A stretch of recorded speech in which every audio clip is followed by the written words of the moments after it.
Good evening, everybody. It is 5:05, and it is Tuesday, January 26th. This is our regular Board of Education meeting. So I'm going to go ahead and call this meeting to order and just welcome everybody. Thank you for joining us, colleagues, friends, team members, community members who are watching. We welcome everybody and thank you for joining us today. I do just want to thank Ms. Jamia Warren, who will be facilitating as clerk tonight's meeting. So thank you for joining us tonight and helping support us with tonight's meeting. Before we go any further, I'll go ahead and read our board norms and protocols as we do every meeting.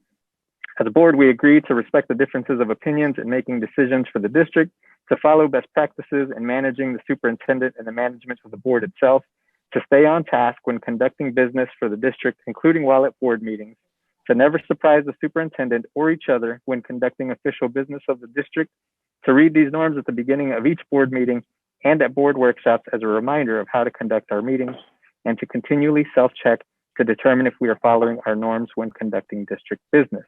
I do just want to give a shout out and a thank you to Mr. Hoda, who is helping us with the technology here. As you can probably tell, I am inside of our boardroom at Central Office, joined by Dr. Miguel.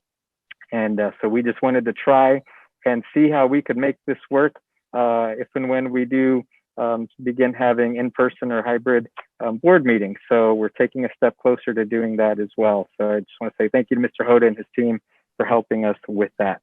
And so bear with us if there are any technical issues while we work through any of those as well. So with that, Ms. Warren, would you do a roll call, please? Yolanda Clark. You're on mute. Yes, thank you. Present.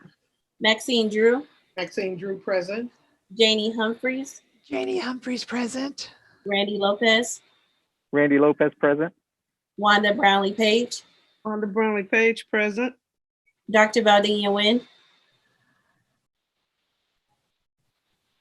She's coming late. Dr. Stacy Yeager. Present. Thank you. All right, thank you, Ms. Warren. And before we approve the regular agenda, I would actually entertain a motion to add an executive session for attorney-client privilege to protect the privacy interests of all those involved in Dracoma. So moved. Second. Thank you. Ms. Warren, roll call, please. Yolanda Clark. Yolanda Clark, yes. Maxine Drew. Maxine Drew, yes. Janie Humphreys. Janie Humphreys, yes. Randy Lopez. Randy Lopez, yes. Wanda Brownlee Page. Wanda Brownlee Page, yes. Dr. Nguyen. Dr. Yeager. Yes. Thank you. Great, thank you, everybody. And Ms. Warren, that will be added at the end behind that first executive session on the agenda. Thank you. Thank you. All right. Again, thank you for joining us, everybody. It's so good to see you all. And we will jump right into our meeting. I make a motion that we have to approve the agenda. You're right. Thank you, Ms. Dr. Yeager. I make a motion that we approve the agenda. I second it. All right. Thank you. Ms. Warren. Yolanda Clark. Yolanda Clark, yes. Maxine Drew. Maxine Drew, yes. Janie Humphreys. Janie Humphreys, yes. Randy Lopez. Randy Lopez, yes. Wanda Brownlee Page. Wanda Brownlee Page, yes. Dr. Nguyen. Stacy Yeager. Dr. Stacy Yeager. Yes. Thank you. Great. Thank you. I was just making sure you all are paying attention. That's all. So I appreciate you keeping me on track, Dr. Yeager. Thank you. So now we'll go ahead and kick it off to Dr. Miguel.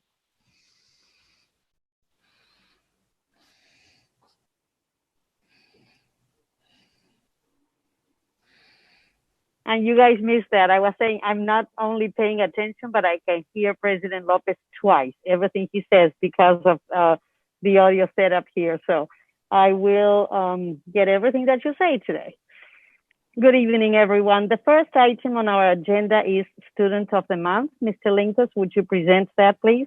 And I think Mr. Linkos is also in person in the building, but not in this room with us. And I forgot to ask, I'm sorry, Mr. Linkos, right before you do, I was reminded by Mr. Hoda, if you're not presenting, if you could please make sure you mute yourself and turn your video off just for to make sure everyone's coming through. So sorry, Mr. Linkus, go right ahead. No, not a problem. Thank you. Good afternoon, Board President Lopez, Madam Vice President, fellow members of the board, Dr. Miguel. I'm very happy to have the opportunity to talk about our Students of the Month. You know, we get numerous students nominated every month, so thank you to those staff members who send the names in. And also thank you to our staff members who help sort through these so that we can honor our students. So without further ado, we're going to get into our first Student of the Month. And the beauty of being back in office is I am technically much more savvy on my office computer than I am on my laptop. So our first winner of the month is Maximiliano Chinchilla Hernandez. And this young man with the beautiful smile goes to Morse Early Childhood Center. And besides having a great smile, he attends school every day and is showing great academic progress through everything that's going on. So we could have just a silent round of applause for Maximiliano in getting this award.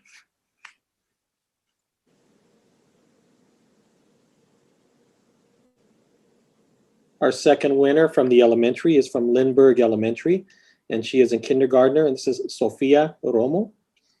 And Sofia is a quick learner who always challenges herself, is always giving compliments to others, and another beautiful smile, but it's also stated by her teacher that she brings great joy to those around her. So Sophia, congratulations. And if we can just have a quick round of applause for her.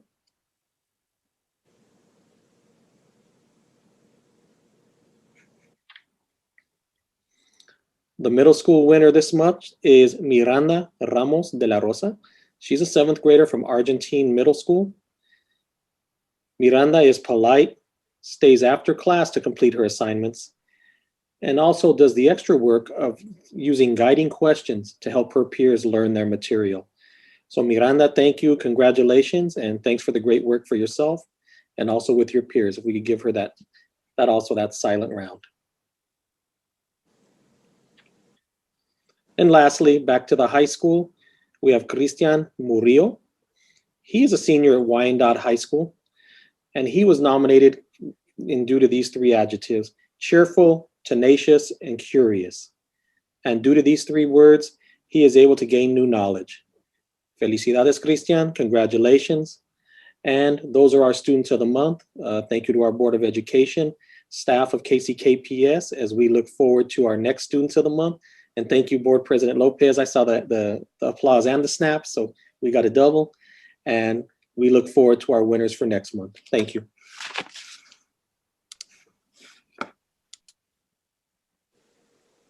And now we have Employee of the Month, Mr. Linkus, if you would proceed with that.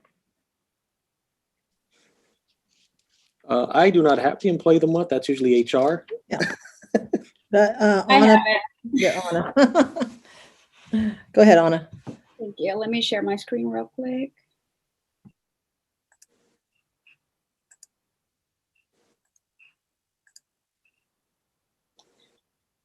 Good evening, everyone. I'm here to present our January Employees of the Month. We have 2 of them today. First, we have Andrea Carr. Ms. Carr is a special education teacher at Earl Watson Jr. JCC, and the following nomination was submitted by Andrea Murray. Ever met someone who lights up a room wherever they go? Earl Watson Jr. ECC has a teacher who does just that. Andrea goes above and beyond on a daily basis just by being herself. Can you guys see her picture? Okay, perfect. Her position energy has lifted everyone up during this very stressful year. One of her favorite things to do is send staff members Starbucks gift cards to show she cares. Most recently, she collected and delivered clothes to students whose house burned down. In December, her classroom team did porch dropped off with a book and other goodies for all of their students. Andrea also planned and led bedtime stories at 7:30 in the evening for the students at Watson before winter break. She does all of this while being an early childhood special education teacher during virtual learning, which certainly is one of the most difficult jobs around. Andrea does it with grace and has so much patience and love for her 3, 4, and 5-year-old students. Andrea found that in order to help her students reach their goals, she also needed to coach families on how to help their child learn. She spends a lot of time working with parents and giving them the tools they need to parent and teach their child at home. What a beautiful impact she's making on that community during a school year like never before. Every school deserves an Andrea Carr. Our next nominee is Officer Corey Kinney, and the following nomination was submitted by Jamia Warren. A former student of ours walked up to Officer Kinney's vehicle. The kid had no coat and was carrying a trash bag full of belongings. After the conversation, Mr. Kinney gave him his card and gave him his own lunch for the day and reassured him that he would get him some type of help. My heart completely dropped when Officer Kinney informed me that the kid had been kicked out and was living in a tent on the side of a tire shop. I was given an update by Officer Kinney that the student received a winter coat from the Wyandotte Warriors and spoke to our McKinney-Vento team for a list of resources. Officer Kinney also spoke with the mother and advised that the former student would be able to go to KU's RSI program due to him having a behavioral disability. Come to find out, his mother was having a difficult time dealing with his behavior at home and didn't know what to do for help because things have gotten really bad. Officer Kinney went above and beyond his call of duty today. He helped the family today. The mother is now knowledgeable with resources that can help her better deal with her son, and a young adult is no longer homeless walking around in the cold with nowhere to go. So I just want to say thank you to our January Employees of the Month, Ms. Carr and Officer Kinney, for going above and beyond for our students in our community. So thank you. Thank you so much. Another sign of the amazing staff members that we have in our district. Thank you, Anna. Thank you, Dr. Miguel. Thank you, staff, and congratulations to our Employees of the Month and Students of the Month. Always great to see that. So thank you for sharing. So now we have reached the community comment section of our agenda. Just as a reminder, for those that would like to submit community comment, you may do so by sending an email to our board clerk or or by calling and submitting your comment. These must be received no later than noon on the Monday before each board meeting. So anyone is welcome to submit comment. You just must submit it by Monday, the day before the board meeting at noon, and send it to our board clerk. And her information is on our website for you to find. So we have one community comment. So Ms. Warren, would you please read that for us? Thank you. Dear USD 500 board members, as we begin the slow movement toward allowing some students to return to in-person learning, I am curious as to the reasoning which keeps the district from giving our community members and teachers even more choice. My students continue to ask me, as a teacher who is willing to teach in person whether I receive the vaccine or not, why they cannot return to the building. Have we given a satisfactory answer to our families who are aware of the risks but willing to take them? Have we surveyed our teachers to see who is willing to teach in person? Can we connect these teachers and families on a building by building basis? The district has been quick to offer the choice of remote learning to our families when we return, but has not made it possible conversely. Just a second.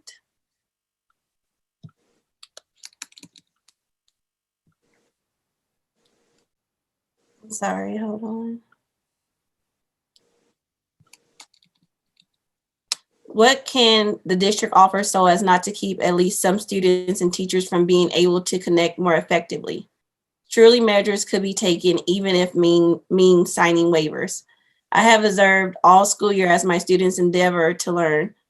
Many are not successful despite their best intentions. Some have been exemplary models of grit and determination, yet still yearn to be in the school building.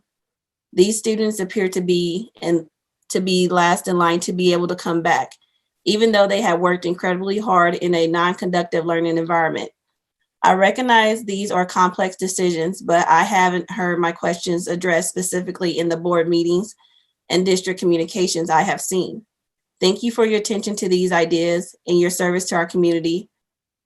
Peter Vanderhorst, New Chelsea Elementary School teacher, KCK resident. Thank you. Thank you, Ms. Warren. And thank you to Mr. Vanderhorst for your comment. I will just say that the board and board members and our superintendent have also received several emails, and hopefully, I believe Dr. Miguel has a process to which we can respond to community comments. So thank you for submitting, and we will continue to move forward and hopefully answer some of these questions tonight and in other ways. So with that, I will pass it on to Dr. Miguel for communications. Thank you, President Lopez. And the first thing I want to communicate is a big celebration of one of our students. And I hope you can see my picture. I'm not sure what's showing up here. Let me bring it. Yes? Okay, this is Sumner Senior Neymara Freeman. And on Friday, we heard that she's the 2021 Linwood Sexton Scholarship winner and will receive a full ride scholarship to Wichita State University. The scholarship covers tuition, fees, housing, meals, and textbooks. She plans to study student business economics at Wichita State. And she wrote, if one of my debate students asked me what my true goal at Wichita State University was, I would tell them that it was to do my absolute best to make sure that everything I have accomplished in high school was not in vain and will be used to its fullest extent in college. Congratulations, you make us all very proud. Another example of the amazing students we have in our district. The next communication I have is introducing to the board and to the community some of the new staff members that we have in our district. And the idea behind this is we bring to the board a set of names of people that we hire. We are so happy to have them on board, but we realize that sometimes you don't get to see those people, especially now that we are remote. So I'm gonna share a very brief introduction, and they will just show on the screen to say hi so that you can put a face to the names of those employees that you have approved for us to hire. The first one is we're very happy to have a grant writer in our district, Julie O'Mealy Simmons. She's been in the classroom for 27 years, part of those in our district at Harmon High School.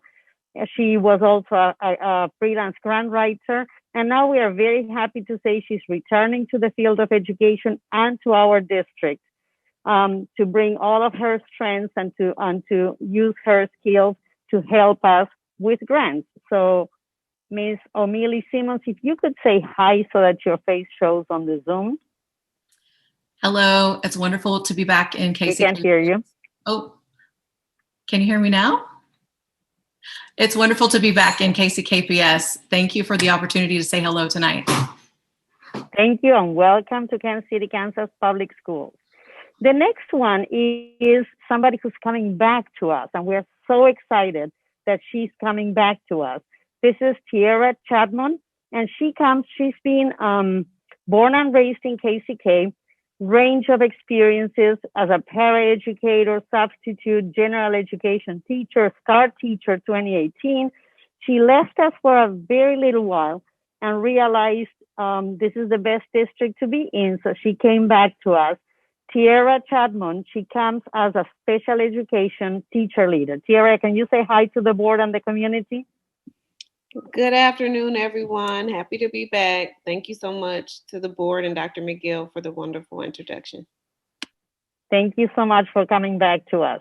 We missed you. Dorita Henry comes to us as the Compliance Special Ed Coordinator.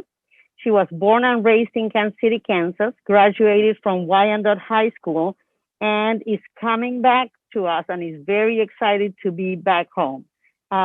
Ms. Henry, can you say hi to the board and the community? Hello, everyone. It's a pleasure to be back here, see a lot of familiar faces, and I'm looking forward to doing great things for the district. Thank you, Dr. Miguel. Thank you so much and welcome to Kansas City, Kansas. Ann Kelly, she's also one of our special ed coordinators, graduated from UMKC, received a master's degree in urban administration, is currently enrolled in the Urban Leadership Doctoral Program, and comes to us, as I said, as a special ed educator. Ms. Kelly, can you say hi? Thank you, Dr. Miguel. Good evening, everyone. It's a pleasure to be here, and I look forward to my working career here in the KCK Public School District. Thank you so much. And last but not least, Ms. Dana Nelson. She's our new Assistant Director of Special Education. She's new to the district, 20 plus years in education, third generation educator. And I have the pleasure to say I know a couple of those generations. Fulbright Distinguished Awards Fellow who went to Colombia, South America in 2017 as a content specialist in special ed. She's in the on the UMKC Board of Trustees. She's been appointed to serve on Governor Kelly's Education Council and so much more. So we're so proud to have Ms. Dana Nelson as the Assistant Director of Special Ed. Thank you so much, Dr. Miguel. I'm so glad to be in the Kansas City, Kansas Public Schools, and I look forward to being on mission on purpose to make this a great experience for all learners with exceptionalities. Thank you so much to the board and to Dr. Miguel. Thank you so much. And one last announcement for everyone to tune in to KSHB Channel 41 tomorrow. They will be at Douglas Elementary for an amazing event that they helped make possible. You might remember at the end of 2020, the TV station hosted a telethon to raise money for books. So tomorrow, on Wednesday, each of the Douglas Elementary students will safely drive through and pick up 3 new books thanks to the Give a Child a Book program. In addition, the school's library will receive 300 new books. Thank you to everyone in the community that donated. And if you want to drive by Douglas to see the long line of cars and students getting books, please do that. Big shout out to counselors next week. Next week is National School Counseling Week, and we could not do any of this without you. Thank you so much.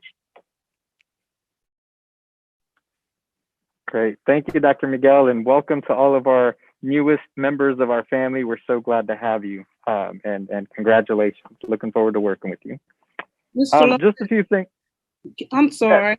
Can I get the name? I didn't hear the name of the young lady who got the full scholarship at Wichita. Oh, you're muted, Dr. Miguel.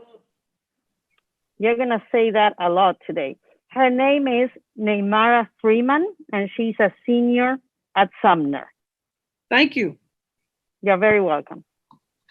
Thank you. Yes, and congratulations, Ms. Freeman, for that scholarship and that award and recognition.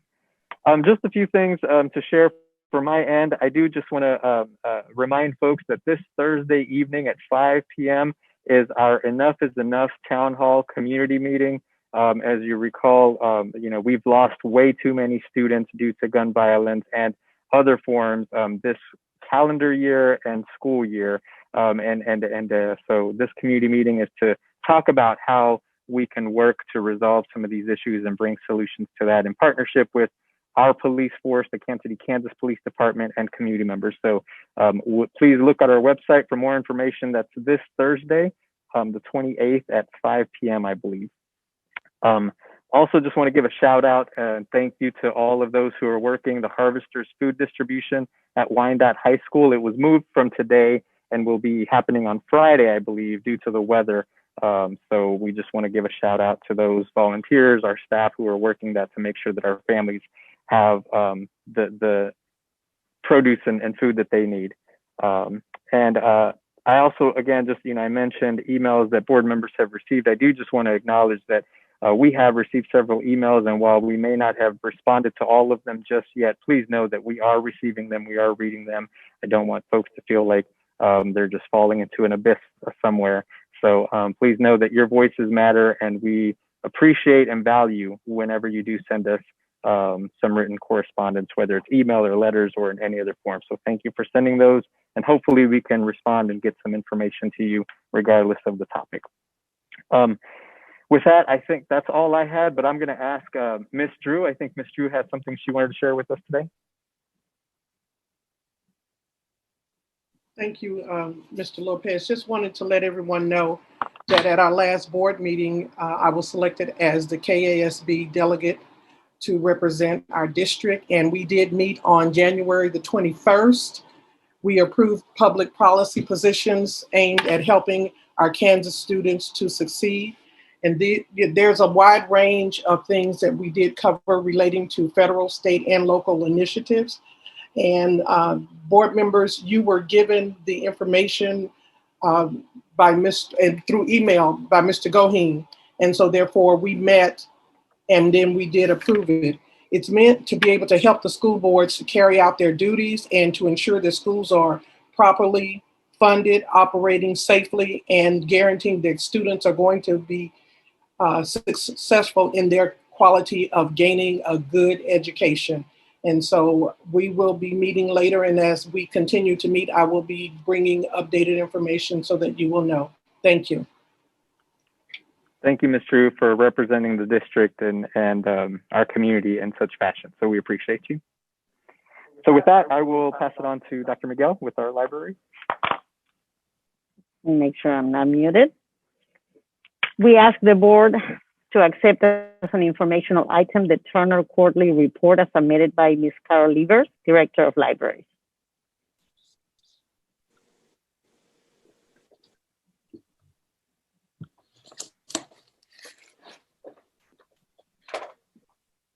Good evening, Ms. Levers. Was there anything in the report that needs to be highlighted or? No, nothing, Mr. Lopez. It's just good evening, board. It's just a quarterly report every time that has to be presented to the board. Okay.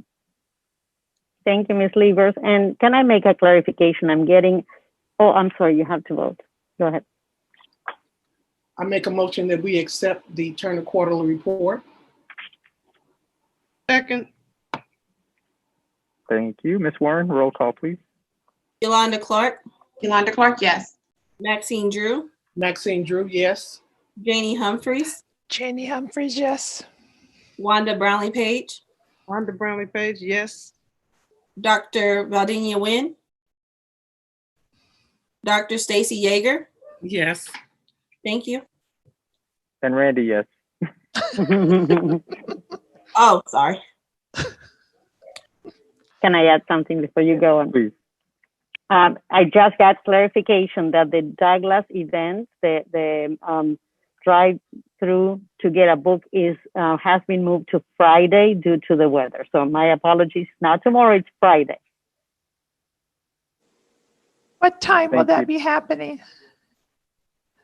I am not sure, but I'll find out and I will let you know. Okay. It starts at 11 a.m. 11. Thank you, Okay. Sharita. All right. Thank you, Dr. Miguel, for that clarification. Okay. So moving on with our agenda, we have with us Mr. Guerra with JG Consulting and his team, and they are going to provide an update for us in the superintendent search. So welcome, Mr. Guerra. Thanks for being with us, and the floor is yours. Thank you, Board President Lopez. Good evening, members of the staff, distinguished members of the board. It's a pleasure to be with you again virtually. Joining me this evening is Dr. Pat Leonardis, and I don't know if Mr. Fraley was able to join us, but we're happy to be visiting with you tonight and providing you with a high-level update. So first and foremost, congratulations to the young scholars and who were acknowledged tonight. Congrats to Board Member Drew for your recent appointment, all the wonderful work that you guys are doing and celebrating. So definitely important to celebrate those accomplishments. So quick update, the job posting did go live as promised on Saturday after concluding our meeting with you all Friday evening. So you can find a number of different advertisements nationwide, and everything redirects as promised back to our website, jgconsulting.us. We are in receipt of application materials. We have received candidate application packets, and we've even opened the on-demand interview portal so that our team can begin screening and vetting the candidates once we're in receipt of those applications. One thing that I would like to at least convey this evening is that we should start at some point having those salary conversations and other items, so that way when candidates do inquire what the salary could potentially be, something we should address perhaps during our next board meeting together when we're all working with one another again. And then in the meantime, I will reach out to Mr. Goheen because we do have a question with regard to just legal clarification in terms of board policy, and we just want to make sure we're on the same page. So, Mr. Goheen, I'll send you an email, and I'll copy Board President Lopez, and then we can follow up with you accordingly. Sure. Reach out anytime. Okay, appreciate that. So, other than that, love to entertain any questions. If you have questions with regard to the scope of work, our sequence, what we're planning to do next, it's an exciting time. It's going to move quickly as we begin to recruit and vet candidates. So we appreciate your support and the hard work that you're doing. Thank you, Mr. Guerra, and to Dr. Linares, to Alton, to the rest of your team for the support in this work. Just a reminder, so the application is out there. The due date currently is February 22nd for applicants to submit everything. But I think thank you for the prompt in terms of thinking about contract and next steps. Board members, just a reminder, you have that available to you in the board library for you to review. And if you have questions or thoughts, we'll make sure that we cover all of that at an appropriate time. But you can always reach out to Mr. Guerra to specifically if you have other thoughts or questions. So, and I failed any other thoughts? Yeah, and I failed to mention one thing. I'm sorry, Board President Lopez. What we'll also do is ask our colleagues to complete a comparative analysis. It's a document that we can provide to the board with basic data points of like-sized districts and the superintendents and what they're earning from other urban school systems across the country. So we'll begin working on that data. So that way you can have a good sense of what some of your fellow school district partners are currently paying their superintendents. So you have something to work from. So we'll begin working on that data set now. This is Yolanda. A quick question. I think I heard you say that we have some people that have applied so far. That's correct. Applicants. Do you know about approximately how many? I'm just curious. Yeah, so I'm actually looking at the system now. So as of today, we've had 4 completed applications. That's a good sign because it's only the first 72 hours or whatever have you since we've opened it. So we'll continue to recruit and screen and vet candidates. So as we get to the latter part of the application period, it's typically when we start to see the greatest influx. By the close of business every Friday with our board status report update, we'll be able at a high level to tell you the number of applicants and the number of states represented in the talent pool. We won't disclose any of the candidate information, of course, but we can at least give you a sense of X number of candidates. These are the number of states represented in the talent pool. And James, if I might add, we have, those are completed applications. So in the short period of time, that many completed applications is really well done. The other thing is, I know I've had 2 other phone calls, just people inquiring about it and just saying, okay, I saw it. I haven't done anything yet, but I want to know a little bit more.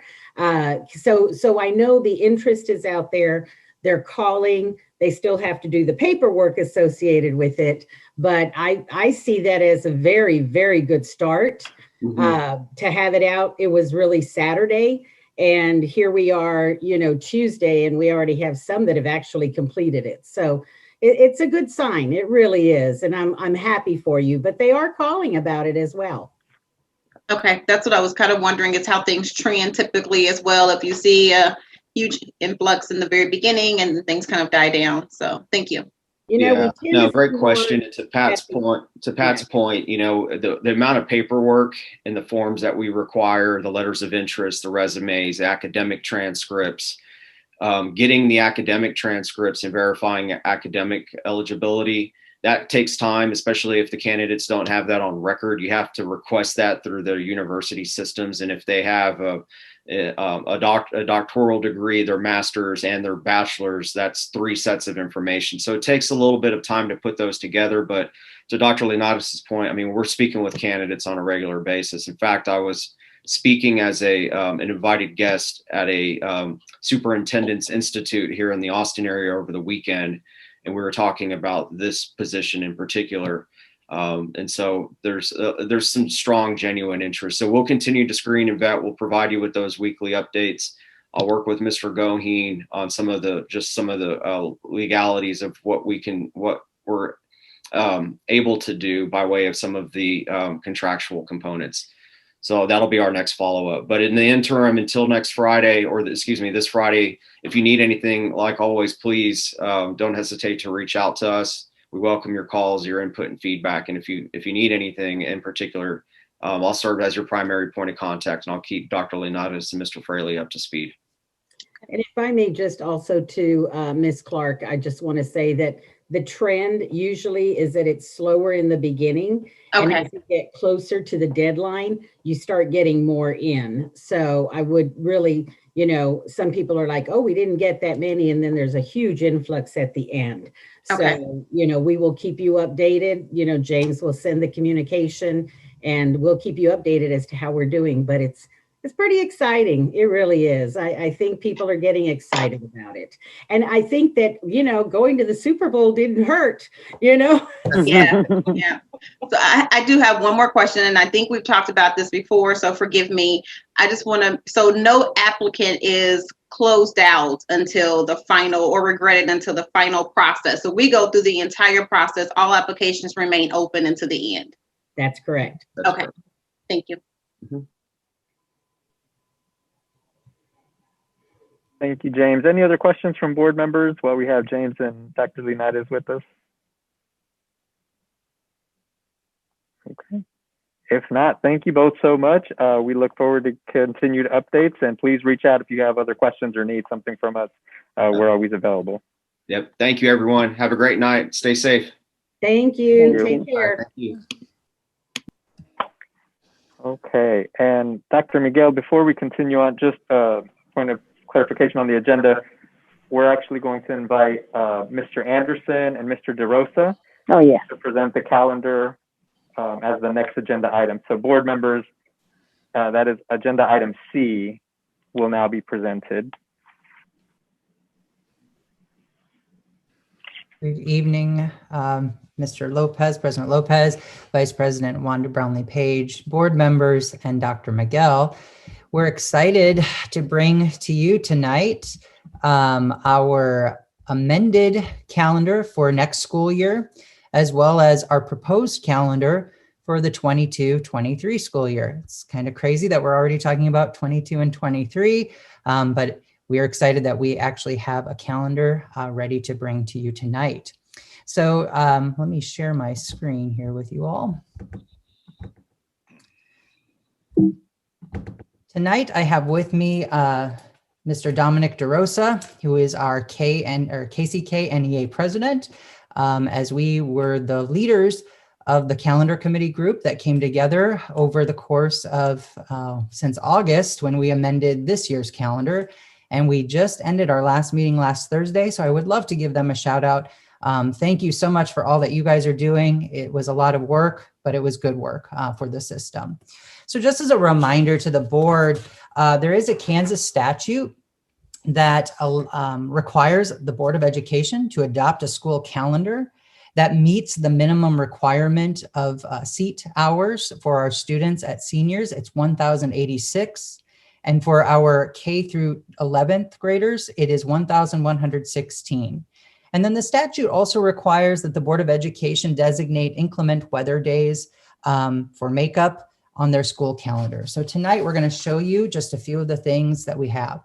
Just as a reminder, tonight is an information item only. We're not asking for any action from the board. So this will allow you to ask questions and then think about any questions that might come up. And we will ask for your approval at the next board meeting on February 9th.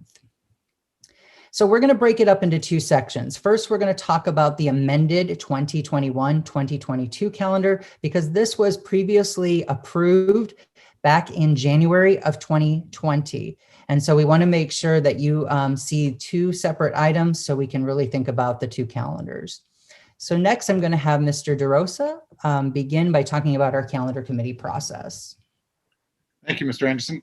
The process consisted of forming a committee that was 50% of district appointed members and 50% from the bargaining unit members. The committee considered the 1,116 hours for students that was maintained, ensuring that the negotiated 186 days for teachers was maintained, and a request that we received from the administration to end before Memorial Day. The committee reviewed the 21-22 calendar, and we noticed a couple discrepancies that called for us to go back and relook at those. And you have in front of you also, this is a visual of the calendar, the rough draft calendar. It will look nicer when we put it out to the public, but you have that in front of you. So we'll go on to the next slide.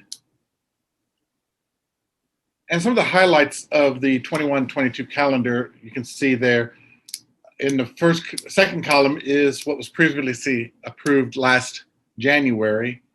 And in the third column is the amended changes that we've selected. What we noticed was there was an extra day found in December that was not accounted for in the calendar. So we adjusted it so that there's a half day in December and a half day in January.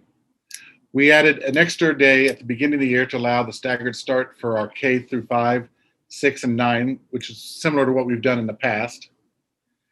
We added an additional Family Advocacy Day in September that allows early contact with families for progress updates, attendance, and nutritional forms. And because we had the September Day, Family Advocacy Day, we did adjust the October Family Advocacy Day to November, which puts it at mid-second quarter. We adjusted the teachers' non-duty days in both October and April. The October was moved from a Friday to a Monday, mainly because we realized, our committee brought to our attention that we hit Fridays really hard with days off, and some courses that really hurt them. And we aligned, this year it was easy to align the April one to the Easter holiday because it was just the week before. One of the other additions is we added seniors' last day to the 21-22 calendar, and we added the emergency closure days. And I do want to make note that starting the 21-22 year, we do return to the Wednesday early release schedule. Okay. And just as a reminder, the reason we had to adjust for that day is it was 187 days were accounted for in the previous calendar. A teacher's contract is only 186 days. So we needed to fix that for this calendar, just so people are understanding why we had to do that. And then you can see the total seat time, we're actually over the minimum, which is okay by state statute. So at this time, we'll ask if there are any questions regarding this calendar. I don't have any questions. I'd just like to say thank you for your presentation. I know it took a lot to have to go through it, and hopefully we will be able to move forward with it. Thank you. You're very welcome. Hey, Matt, my only question is, if we decide to have virtual school again, that means you would bring back this calendar, is that correct? There's always a possibility that we may need to make adjustments later down the road based on whatever, wherever this pandemic is moving forward. So, but we would always bring it back to the board if it needs any amendments. Okay, thank you. Mm-hmm. As I say, Ms. Page, I don't know if you've got a question for us. You're on mute. I was trying to, okay. Okay. Can you hear me now? We can hear, yep, I can hear you. Do you have this schedule, but just in case, is there a backup schedule? Depending on what's going on with the coronavirus, do we have an alternate plan? Currently, we do not, but the calendar committee can be reconvened at any time and we can get one put together. So if we need to, we will definitely get you one. Okay, because I wish we had a backup already, you know, not saying that this is going to happen, but it never hurts to plan ahead. Mm-hmm. And Dom and I can reconvene after this meeting and check in and just see what we can do for a backup calendar. Thank you. You're welcome. If there are no further questions, I'm just going to keep us moving. So just as a reminder, on February 9th, we'll ask that you approve. So we've given the language of the approval for you, but we're not doing that tonight. So I'm going to keep moving. So next we're going to discuss the 22-23 school calendar. This is a newly proposed calendar that we are going to present to you tonight. So Dom, I'm going to let you take it from here. Okay, thank you, Matt. Once again, the same process that we use for the amended calendar, we continued with. And the one change difference was the committee proposed 2 possible calendars, and we sent it out to the negotiating block and all staff members and got there to vote on it. And the majority selected the calendar that we are proposing today. If you notice that the vote was 1,155 people responded. Of the people that responded, 1,008 were certified staff, 147 was classified. And as you can see, option 2 was the greatest votes for it, for 935. So we are presenting to you the option 2 calendar. As you can see, once again, this is the rough draft version that will look very nice once Matt sends it off to the person to get it fixed and look pretty. One of the highlights, if you can notice, in this one, we don't have the amended, so it's just our proposed calendars that we do have the start dates with the new and beginning being new to the district and beginning teachers being August 1st. All the other teachers returning by August 4th. We've contacted continued with the staggered start dates. And we continue with the Family Advocacy Day. We're going to, the first one will be the afternoon of August 10th. And then we'll have one of September 16th and November, continuing what we've been doing in this last year. As mentioned before, for the 21-22 calendar, just like that, we will continue with our early release Wednesdays in the 22-23. We've identified in the PowerPoint here the last quarter days, as you can see on the screen. We've identified all of the longer breaks that we'll take fall, winter, and spring. We did do the non-teacher duty days, which are October 31st and April 21st. And those, again, we did one as a Friday and one as a Monday, just to make sure that we're being cognizant of the courses and the classes that get moved just because of all the Fridays that are taken off. Again, one of the things that we did, like we did for the 21-22, is we've added the seniors' last day in there based on the hours required for seat time. And then you can see there the last day for all other students, as well as the last day for teachers. Again, we've added in those emergency closure days if we need to have any, if we have any bad weather to speak of on that year. And then finally, the total seat time, you'll notice, is 1,129.83 hours, which is, again, above our required minimum of 1,116. So those are the highlights, the key pieces from the 22-23 calendar, and we are here to take any questions that you may have for this calendar. Hey, Matt, this is Dr. Yeager. The only question I have is, you know, we used to have snow days, and now we're just getting so used to this virtual environment. And I know that the university I work with decided to, instead of doing any snow days or cancellation of classes, that immediately everyone would know that it was automatically switched to virtual. If there was a snowstorm or whatever, is no question, it's just going to go virtual. Have we thought about that as an action plan instead of having to make up those days? So currently, the state has not made any decisions for next year or the year after regarding virtual snow days. And so we have to, we want to make sure that we built them in just in case. They have currently, when I've talked to some folks at the state, even for asking, we were wondering about another day where we would have a certain grade level out so teachers could do some work. They said if the grade level is not there, then you can't count it as a seat time. And then I asked if we could do a virtual day. And they said, unfortunately, at this point, the state has not made any decisions to allow for virtual days to count as makeup days or count as seat time. Well, thanks for that clarification. Appreciate No it. problem. Yeah, and Dr. Yeager, if I may add to that, one thing that we're hearing from the KSDE auditors is that if we are not serving meals, then we cannot count those minutes.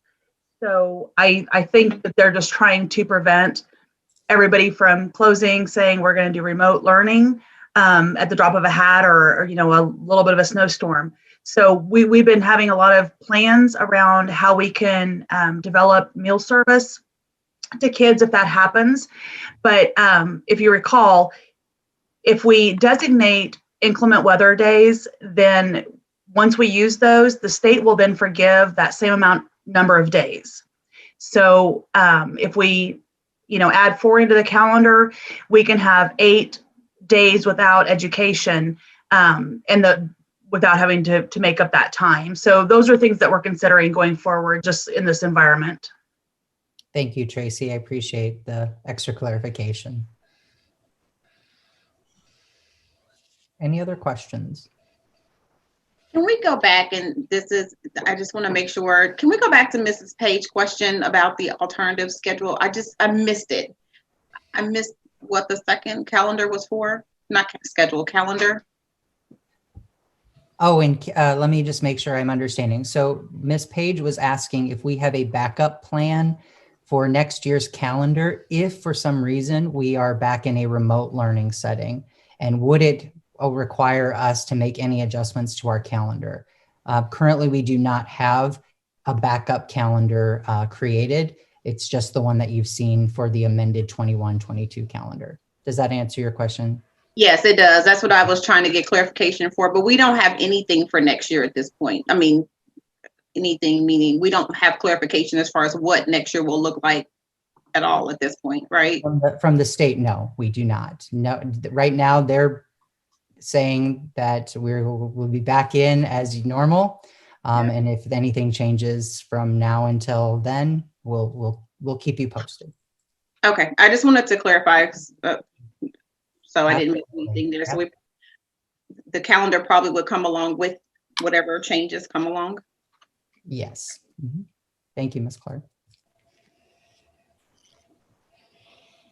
And so if there are no thank you. If there are no other questions, Mr. Anderson, Mr. DeRosa, thank you so much for the work, and to the committee members who worked so hard and had so many meetings. We really appreciate the work you put into it.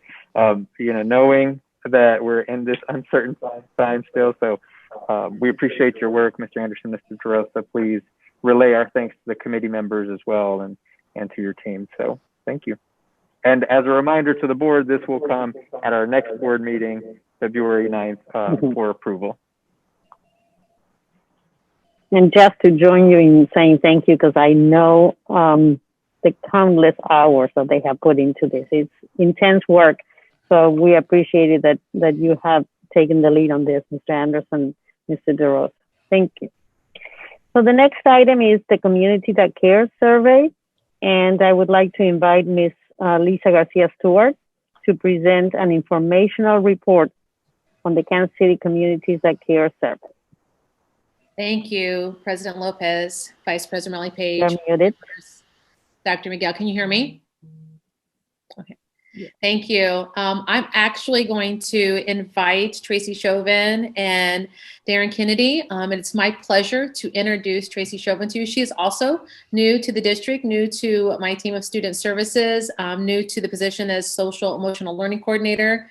Tracy is a licensed clinical social worker and additionally holds her building level leadership license and a variety of professional qualifications. She has 10 years plus of experience in the school setting and practical setting, and provides district, local, and regional training on social emotional learning, trauma-sensitive schools, and MTSS. So we're just thrilled that she is here, part of our goals, building those resilient communities, leading this social emotional learning work in our community.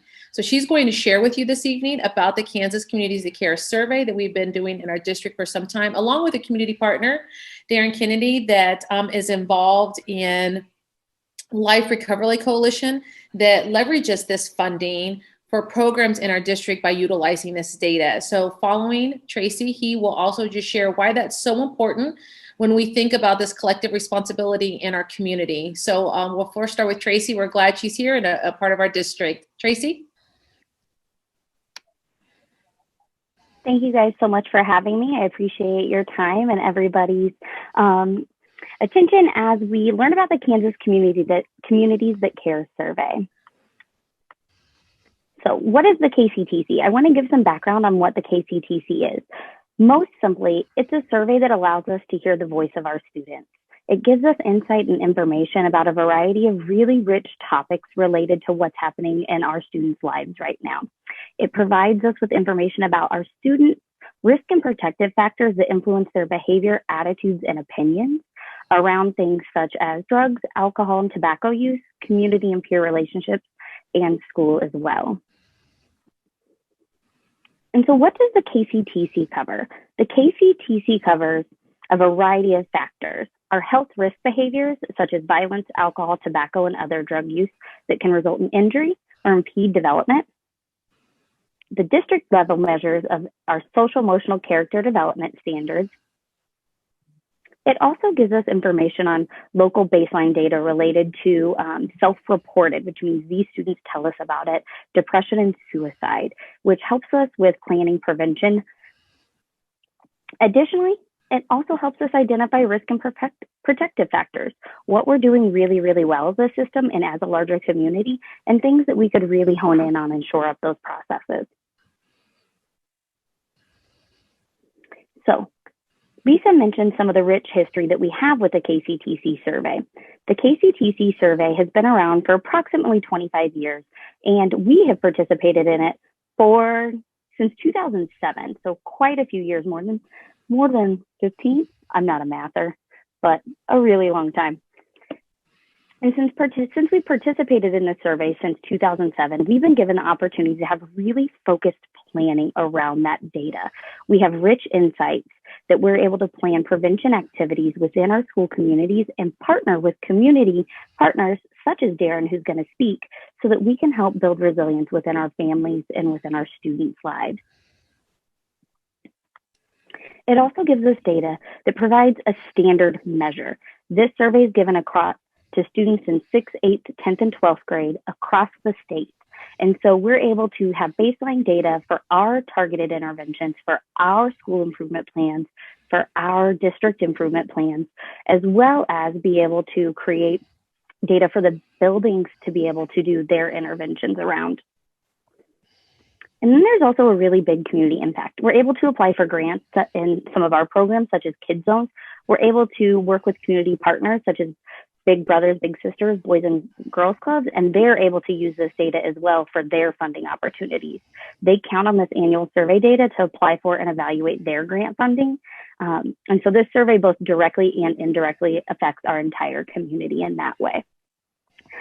And I just wanted to give a shout out really quickly to Wyandotte High School and Argentine Middle School. The survey window closes on January 29th, and they have done an amazing job in getting permission slips, which we require every single year from parents within their community, having targeted teamwork, really having a communication and outreach effort within their families, and then having the two highest return rates and implementation rates of the survey within their districts. I need to give a huge shout out to the Wyandotte High School and Argentine Middle School teams. They've done an amazing job.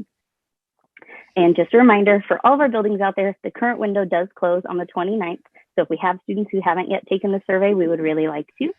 And then I would really like to introduce one of our community partners, Darren Kennedy, with the KCK Life Recovery Coalition.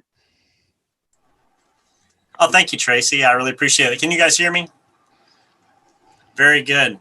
I do appreciate Ms. Garcia Stewart's introduction, and Tracy, thanks for letting me have part of your presentation today. Just to let you know a few things. First of all, if you have questions about the survey itself, matter of fact, you can read all the survey questions at kctcdata.org. I encourage you to check that out. Our coalition received a grant in 2019 to increase participation in the survey, and participation is going up.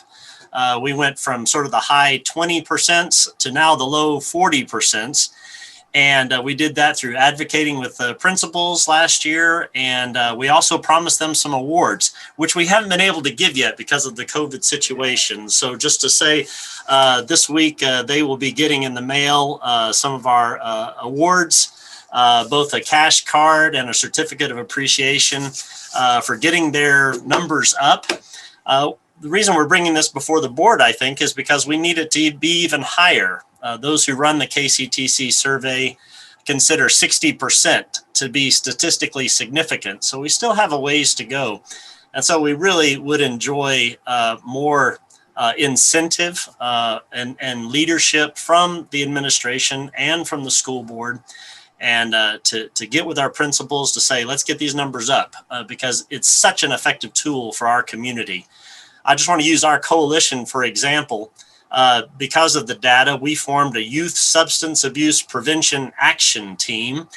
And using the data, we have found a specific area of need is in talking about marijuana use, that it is a significant danger in the school district. And the best thing about this survey is we know these things anecdotally, but we need that evidence so that we can look for grants. We can get the resources that we need to combat these problems, and the survey provides us that evidence. And so we found 4 significant risk factors that needed to be addressed, and you can see those listed on your screen. You can go to the next screen, Tracy. So to combat these risk factors, we have increased organization between the school district and community partners. We've done a lot of building bridges between community partners, and some new things that we've done because of the data we've received. We've got a new curriculum that we've partnered with in the school district. Coping and support training is going to be used, I think, by Naomi for after-school programs for students that are identified at risk. And then we also have a curriculum called Life Skills for 5th graders. And this is going to be very helpful to the kids as students and as just growing members of society. We've also developed a youth council. One of the things that's been important for us is youth teaching youth and peer interaction, getting that positive peer relationship. And I just heard today, matter of fact, the kids are drawing up posters for an anti-marijuana use ad, and their winners were drawn, and they're getting these printed up, and we're hoping to place these in prominent places in schools and other places. But these are just some of the things that we're doing. Another thing I'm looking forward to is a photo voice campaign, because one of the risk factors was a low community connection. And so letting our kids get out and take pictures of our community, both the things they like and also places of need. And again, this just helps them to connect with the community, take ownership of the community. And these are things that we found from KCTC data. So we're just one example of an organization that can now produce better, more focused, evidence-based programs to meet our local needs effectively. And it also allows us, as Tracy said, to apply for resources. So when it comes down to it, this survey means better, more effective tools and more money coming in for resources. And so we would just love to see the KCTC survey increase in our schools and the participation rise above 60, hopefully get it up to around 80% in the future. I just, again, thank you for allowing me to share that tonight. Thank you, Mr. Kennedy. Thank you, Tracy. This is an informational item only as needed, but we just wanted to continue to provide the alignment of our work, the resources available for our students. Naomi Talatino leads our A to A program. That's who he was referencing, our evening pack program, doing an amazing job on our team. And so we'll open it up to any questions, but again, just an informational item sharing about the Kansas City, the Kansas Community Care Survey and what those resources provide for our students and our families. Any questions from board members? Thank you, Ms. Garcia-Stewart, for presenting. Ms. Tracy and Darren, it's good to see you again. Thank you all for your for the information tonight. Thank you. Thank you so much. The next item we have is the reentry update. So I would like to invite Mr. Anderson to join us again with an update on the school reentry. Thank you, Matt.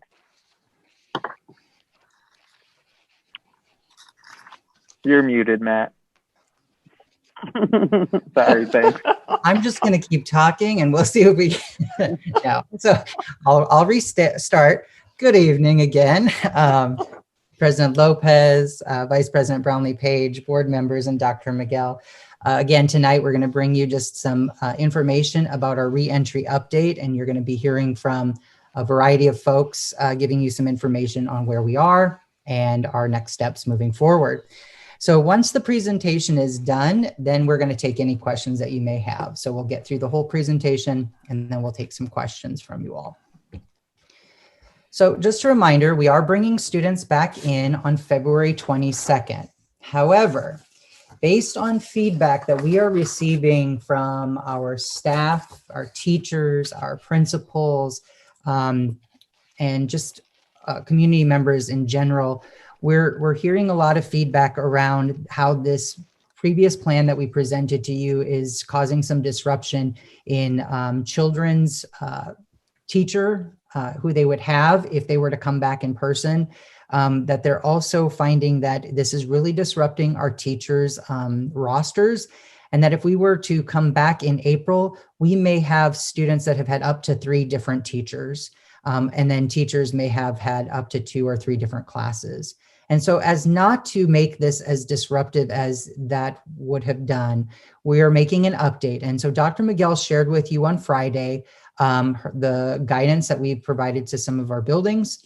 And so we wanted to make sure we highlighted what that means for everyone. So this new reentry plan, again, brings back kids on February 22nd. But instead of having those in-person teaching moments, kids will still be reporting to their online teacher, their remote teacher. So this is going to be a connectivity hub for our students that are unable to connect. However, we're still going to pay very close attention to those students that are in foster care, that are homeless, the newcomers, and that are students with disabilities. So we're putting a priority that they be focused on as we bring students in that are struggling with that connectivity. Again, we're going to work with our high school seniors and serve the seniors, again, who are in danger of not graduating on time. With this change, it doesn't require as much intense planning and preparation. So we're asking that essential staff who are identified to support this work will return on February 16th. And I'm going to just say, Dr. Miguel, I want to make sure that if you wanted to share anything, I open it up to you.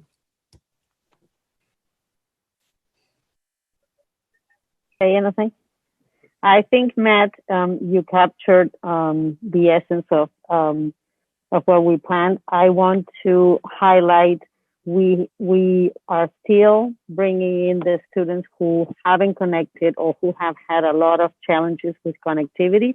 We're just highlighting some of the students that we're paying really close attention to because of their current situation. But we have stayed with the same group of kids, so they would still come in, they would still get assistance from an adult. But we realized we were going to cause, like Matt said, a lot more disruption than we intended, knowing also that a change would have to take place in April when we bring everyone back for hybrid. So trying to maintain the stability for students of their current schedules and the teacher that is currently teaching them. Thank you, Dr. Miguel. Next, I'm going to have our instructional improvement officers for elementary schools, Mr. Terrence Sanders and Dr. Kimberly Shaw, share just a little bit about the next steps for our elementary schools. Thank you, Mr. Anderson. Good evening, President Lopez, Vice President Page, our board, and Dr. Miguel. So I'll just briefly go over some of the items for the elementary schools. So our students will be able to attend a full day of school, and that will take place on Monday, Tuesday, Thursday, and Friday. And during the time that our students are with us, they will receive breakfast and lunch, and they will have access to recess. So that will be part of their daily schedule. One of the things that we wanted to make sure was that we didn't have mass changes across the system in terms of changing bell schedules. So all bell schedules at the elementary schools will remain the same. We currently have schools that start at 8:30 or 9 o'clock, and so that time will remain the same so that parents will not have to worry about having to learn a different schedule for their children. One of the things that we heard loud and clear, we didn't want to disrupt those relationships that our teachers have formed with our students since they started school back in September. So this allows us to not have to enact any roster changes at this time, which we feel is very important for our students to make sure that, again, those relationships, that we can keep those intact. The focus is on connectivity. Students will have access to, of course, Wi-Fi in the building, and they will be supervised by staff who will make sure that they are able to connect with the instructor, the teacher that they've had all year. We will just be providing that access by students being able to enter the building to do so. And last but certainly not least, a big part of this is transportation. We knew that was one thing that had prevented many of our students from being able to take part in our connectivity hubs that we offered earlier in the year. So at this point, we are committed to being able to provide normal bus routes for students who meet those transportation requirements. Dr. Shaw? Good evening. So of course, to bring students in, we certainly have to have staff identified who's going to support the children as they are in the schools. And so to engage in this process, we are looking to support principals in identifying who the essential staff are that will be available to monitor students and assist them in getting on and off the platforms and working with their asynchronous work. We are asking that we identify staff first and foremost who are not responsible for a classroom of students each day. So grade level classroom teachers would not be the ones that we would first go to, unless of course they desire to be in the buildings and want to offer some time. But we're looking at primarily those individuals who do not have a classroom roster. So that could include many different people and who can also assist in leading the work with the principal. And these would be individuals who know a little bit about the different platforms such as Seesaw, Google Classroom that the students have to get on and off. Also have some knowledge base of the technology, as well as those that can help supervise and monitor. So as they continue to work and identify those individuals, they may find that they don't have enough. Some schools may not have enough staff members. And so we are extending invitations with principals to have conversations with us as IIOs to look to see who might be available and where there might be other staff that could be available, to include those that are housed and based out of central office. So including myself, including other resource staff. We have some curriculum-based folks, we have instructional-based folks, as well as those that work in other departments. And of course, all the department leaders have agreed to support this work.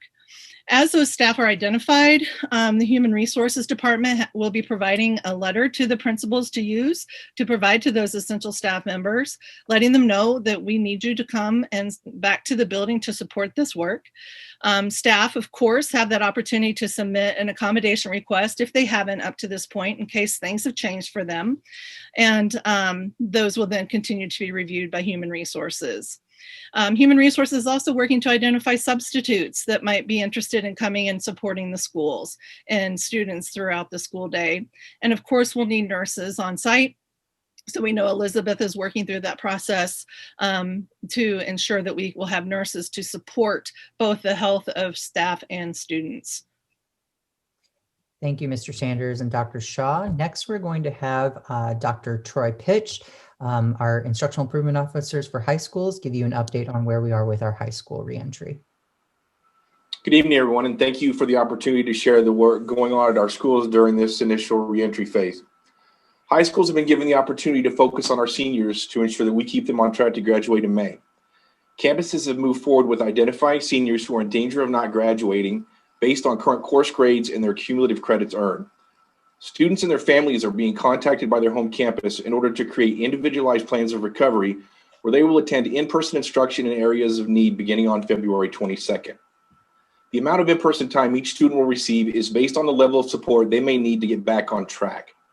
High schools are in the process of identifying staff for this effort, ensuring coverages in the area of instruction for these students without witnessing a disruption to remote learning. As with K-5, we are also working with district support services to coordinate transportation, meals, nursing, custodial services, and ensuring campus plans include health and safety protocols for COVID mitigation. So at this point, I would like to turn it over to Kristen Scott to discuss middle schools. Good evening, everyone. We wanted to highlight that when we presented last time, there was only a focus on elementary and high school. And with our updates, we want to look at phasing in our middle school students in the same manner in which we're phasing in our elementary students. We are going to ask our essential staff to return on February 22nd. And we are again addressing students with connectivity issues or intermittent connectivity issues, paying close attention to these specific groups of students as highlighted with our elementary counterparts. The phased reentry plan would start on March 1st. You will see that all of the information is very similar to the phased in plan for our elementary. There are certain differences. One of which is our middle school students will not partake in recess. And another point is with our elementary students, they can be grouped in pods of 4 to 5 students. But once we hit middle and high school, our students need to remain 6 feet apart in the classroom spaces. So our principals are currently working on getting the classroom set up. Again, staffing will be those who do not have classroom rosters, just like the elementary school phase-in process. And then just a reminder, thank you, Chris. This will be a March 1st phased in for students, and then February 22nd would be for our essential staff for that approach.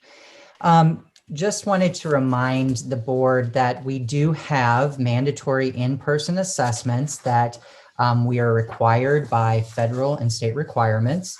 So state required testing will be conducted on site, as some assessments are required for funding purposes. If the state does not apply for or receive a waiver to eliminate the testing requirement, lower assessment participation rates could result in more schools being placed on improvement and a potential reduction or loss in federal funds.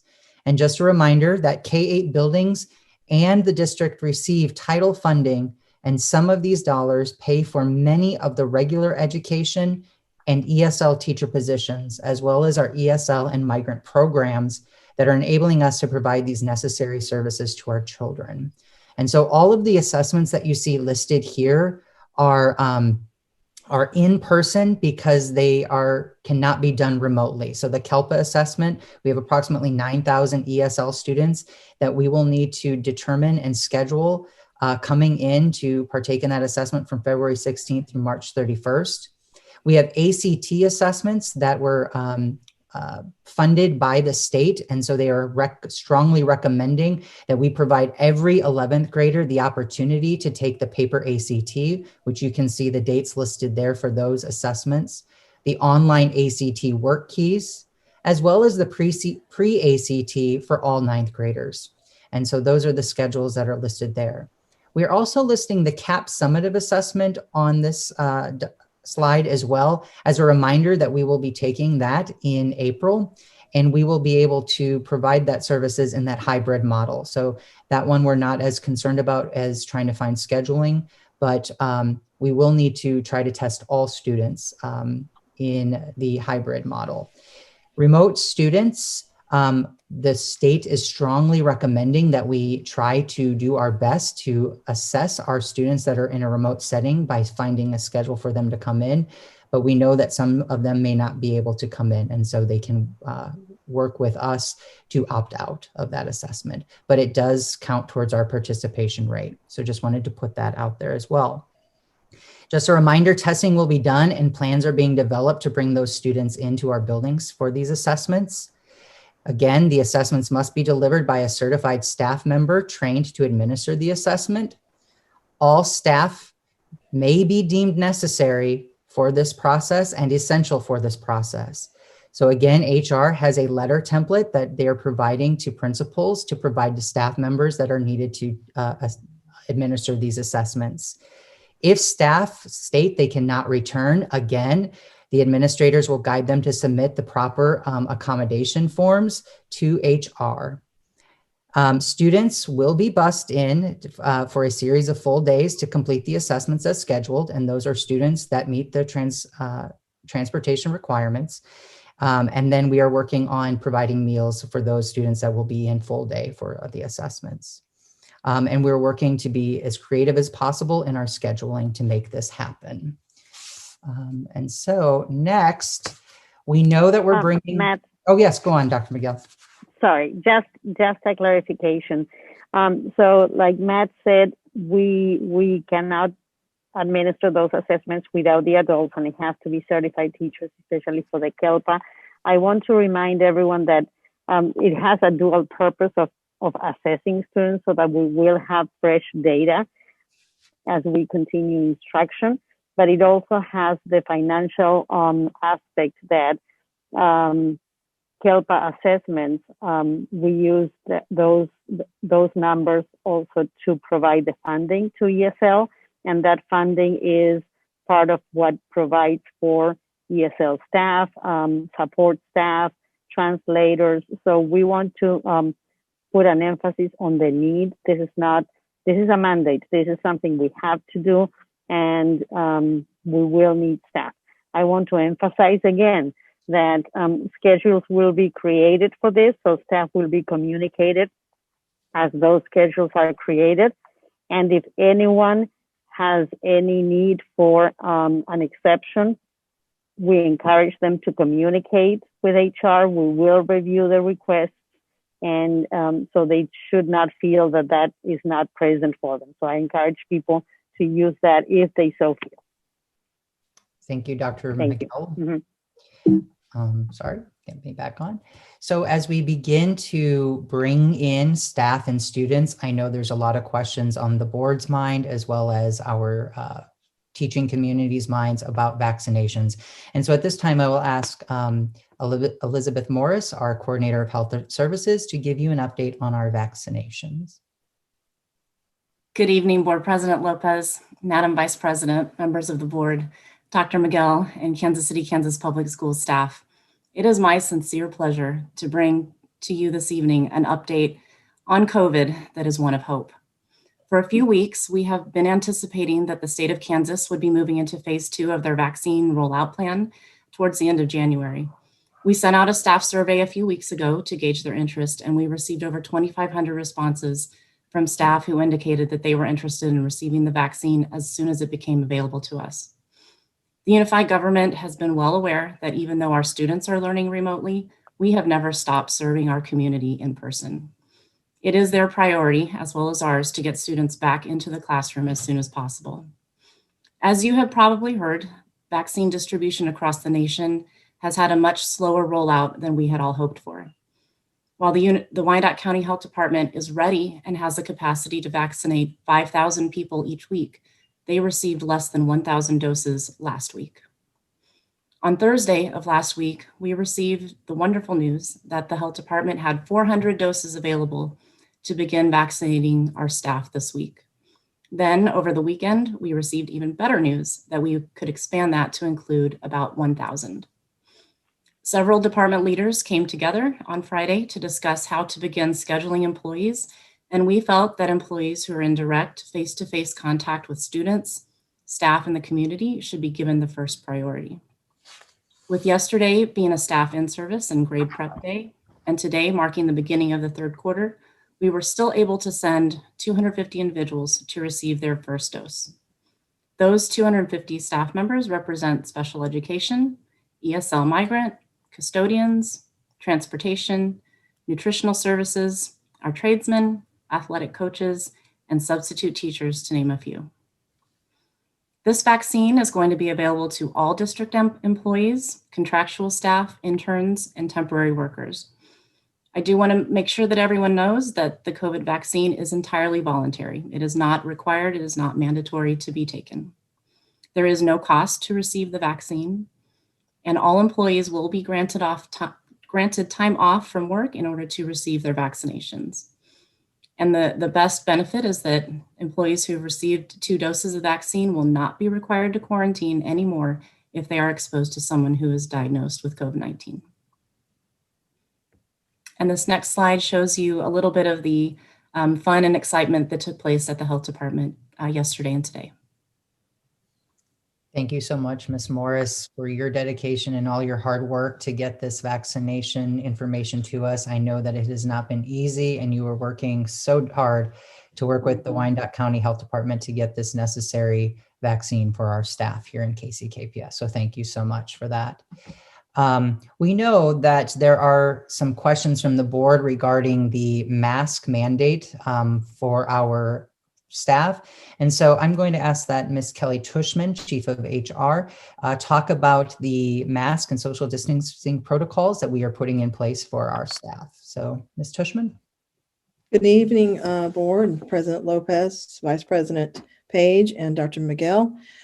Just want to go real quickly through, I know part of what we've been thinking about is as we return to in-person, now we need to think more about the mask mandate and also social distancing. So we have put together in HR some information about how we might do that. Thank you, Max.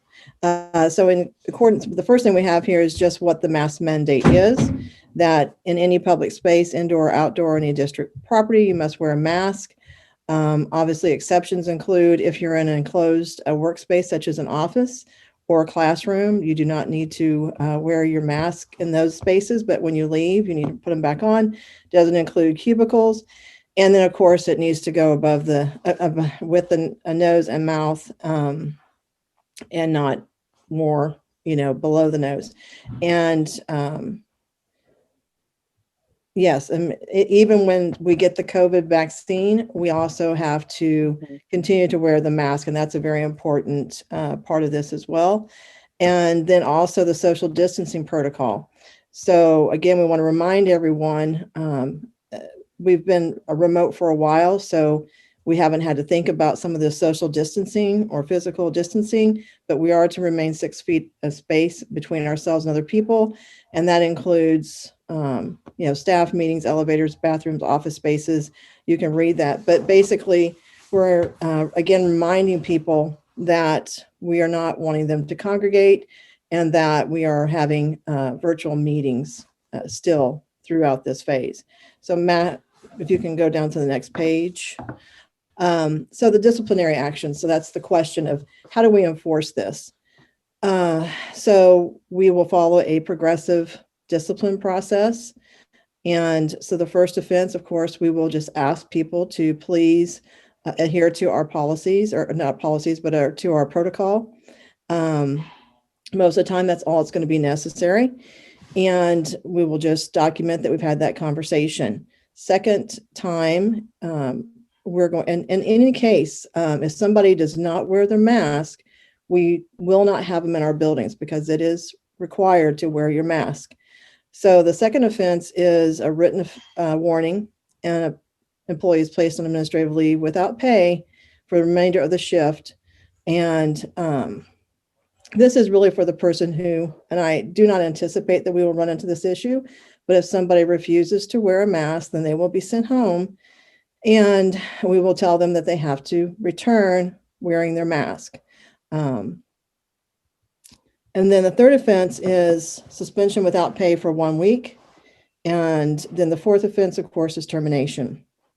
So the behavior that we're not considering disciplinary in nature, I just want to make sure we know this. Obviously, if we just ask someone to wear the mask correctly, then and they do that, that's not a problem. If you ask someone not to congregate and they adhere to your request, that's not a problem. And if they have an approved medical reason for not wearing the mask, they still can't be in the building, but then we will work with them on whatever accommodation we can make. So that's the mask and social distancing protocols. And we do have a form that we will give to supervisors so they can fill this out and provide that to human resources. Thank you.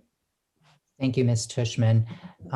We know that there's still some wonderings about what are we doing in the buildings. So our buildings are ready for students and staff return. So next I'm going to have Lenora Miller, our Executive Director of Operations, just come and talk to you and show you some photos of what we're doing in our buildings to prepare for our students. Ms. Miller?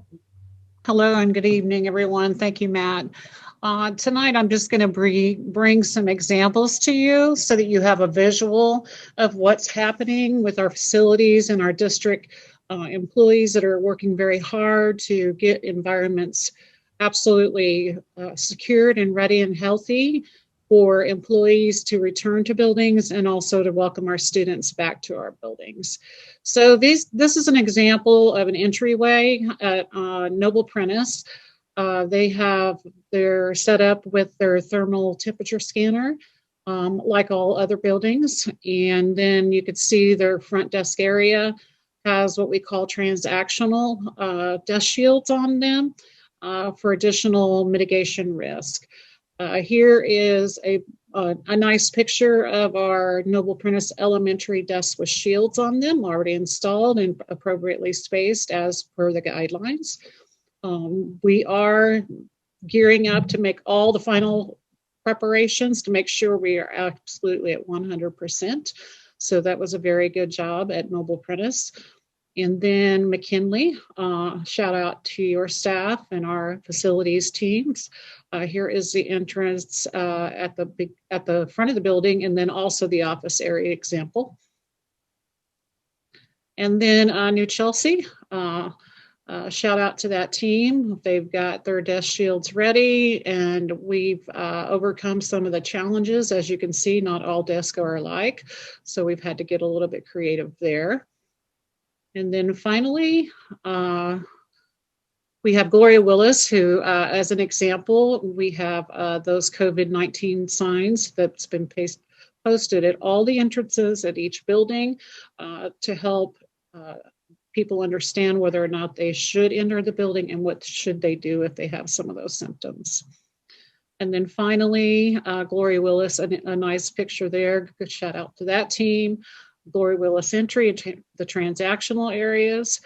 And this is a really cool example of some of the creativity that our teams and school leaders have come up with. So in support of each other, we've got directional signage so we can promote some behavior. You'll see on the left is a hallway with arrows and a divider sign on which side of the traffic lane to stay in as a pedestrian.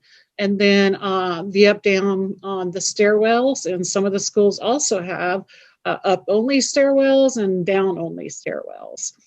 I'm not sure if that's my next slide or not. Nope, I think that's all of the photos. No, thank you. Thank you, Matt.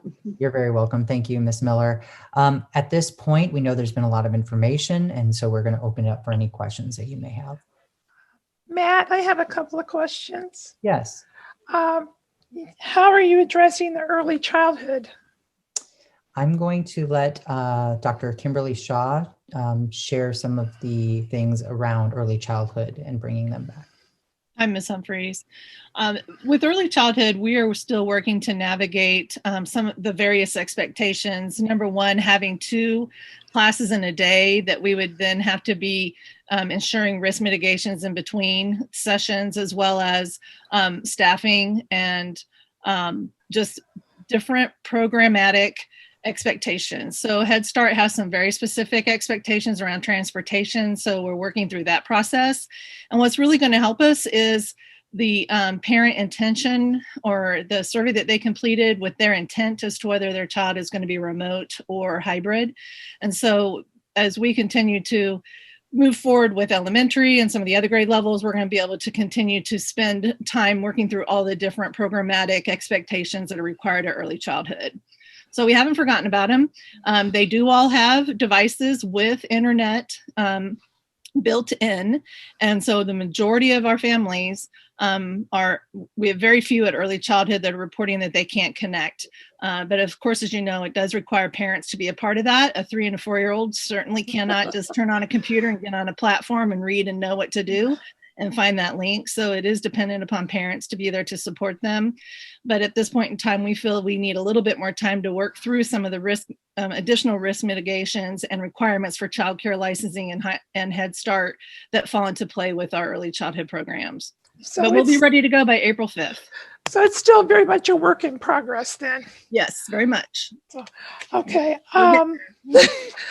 My other question, Matt, is when we met with the health department back on January the 8th, they mentioned the K95 masks for teachers. Yes, those were, according to the guidance, those are strongly recommended. However, they're saying, and I'm going to let, I'll let Elizabeth speak too and make sure that I'm saying the right thing. But it was a strong recommendation. However, it wasn't absolutely necessary. And I think it was a double, I'll let Elizabeth speak to this. Okay. Sorry. You're on the right track, Matt. Oh, good. I don't have the exact language in front of me, but it does say something to the effect of a KN95 or N95 mask is strongly recommended. They are able to provide additional filtration and a better fit on the face than the other masks do, but that was a recommendation if possible. But the requirement for all staff is either a multi-layer cloth mask or a surgical paper style mask. They did have some specifics about what kind of masks they did not want anyone to wear. They didn't want us to wear a face shield alone. They didn't want us to use a gaiter, which is the stretchy one that sort of looks like a tube scarf that gets pulled up, or just anything that was single layer. So those are the ones we can't use. And like Matt said, the N95 or KN95 is a strong recommendation. There is a little bit of a difference though for our students that are in the high needs classrooms, because we know that some of those students are going to be either medically exempt from wearing a mask, or they might have developmental delays or sensory reasons why they can't tolerate a mask. Part of our health and safety plan for those students alone is that they did want our staff in those classrooms to wear the higher quality of a mask, or so an N95 mask for them, and that would just provide extra protection to the staff and the students in the classroom.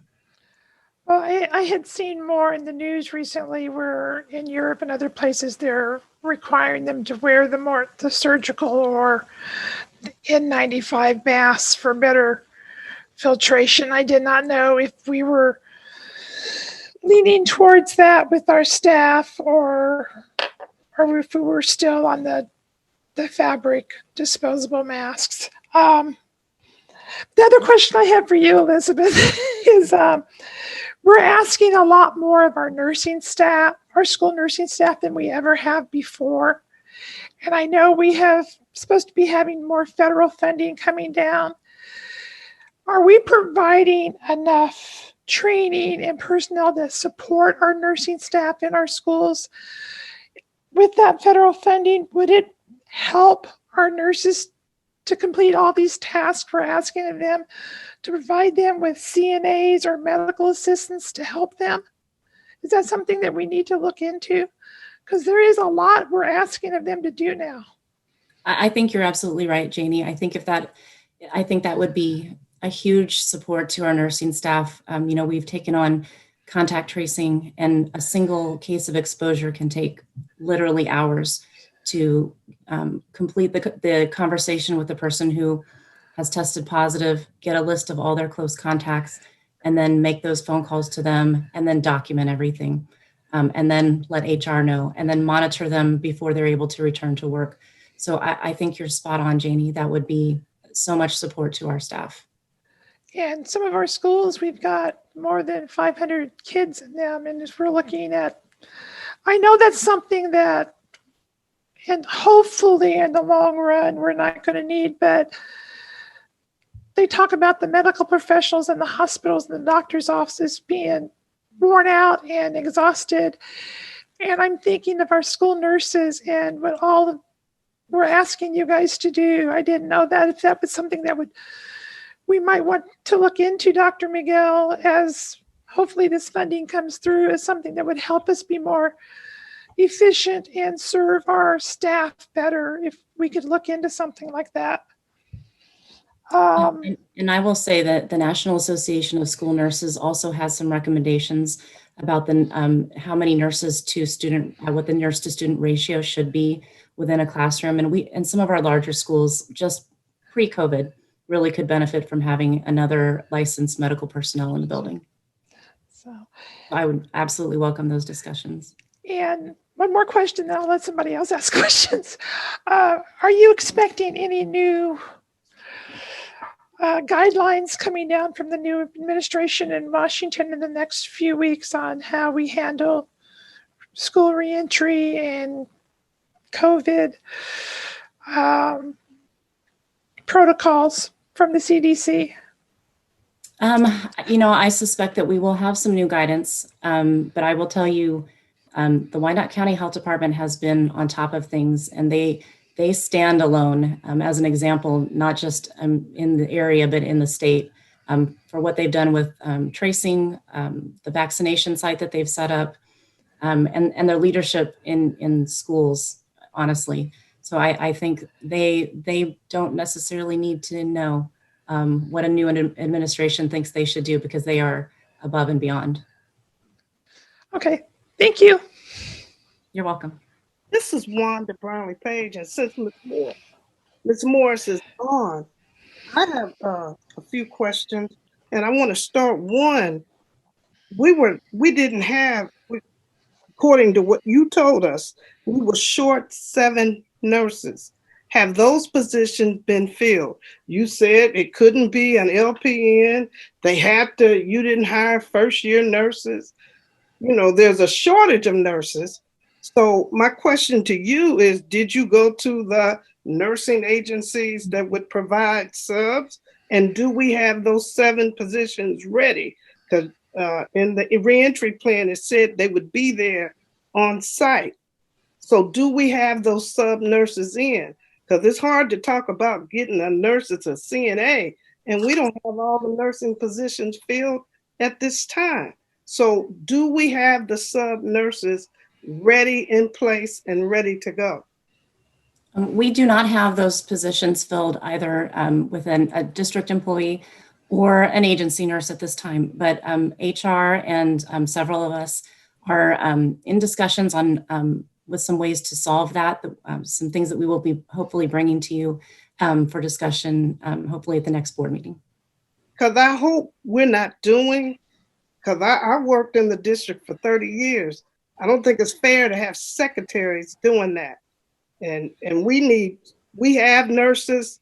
We may not have those who've been doing it. It's funny, we can hire a first-year teacher, but we can't hire a first-year nurse. That's just my opinion. Second, the scanners, do they work? The temperature gauges. You know, that was an issue before. Some of them worked, some of them weren't in place. Are you aware, have you checked every school to see if they work? I will say I'm not the person that probably can best answer that question. I think Doug would probably. If you would like me to jump in, Elizabeth, I'm sorry. This is Doug Clements, Director of Physical Properties. Good evening, everybody. I'll tell you that we have the supplier for those units. They came out earlier a couple weeks ago, and they're supposed to be back out this next week to go through all those and make sure that they're all in operating condition. It's not done yet, but it's in process.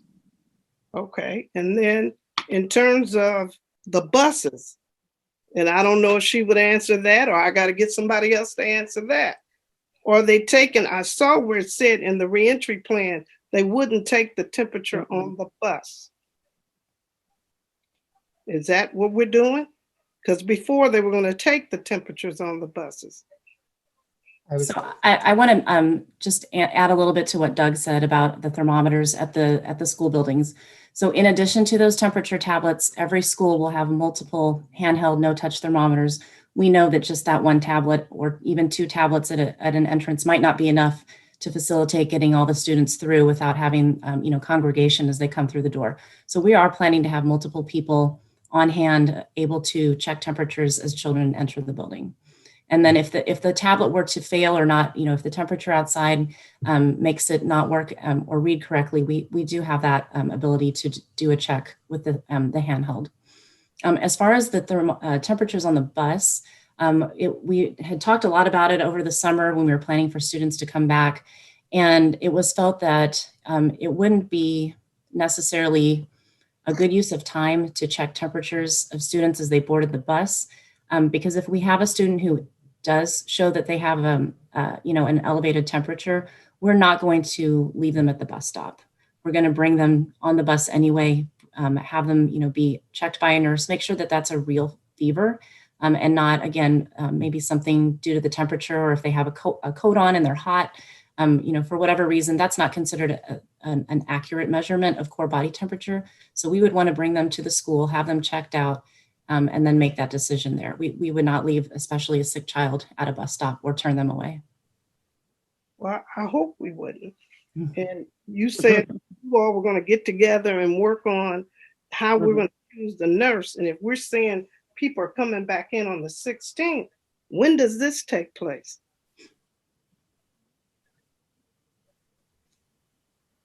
I'm sorry, I'm not sure I understood your question.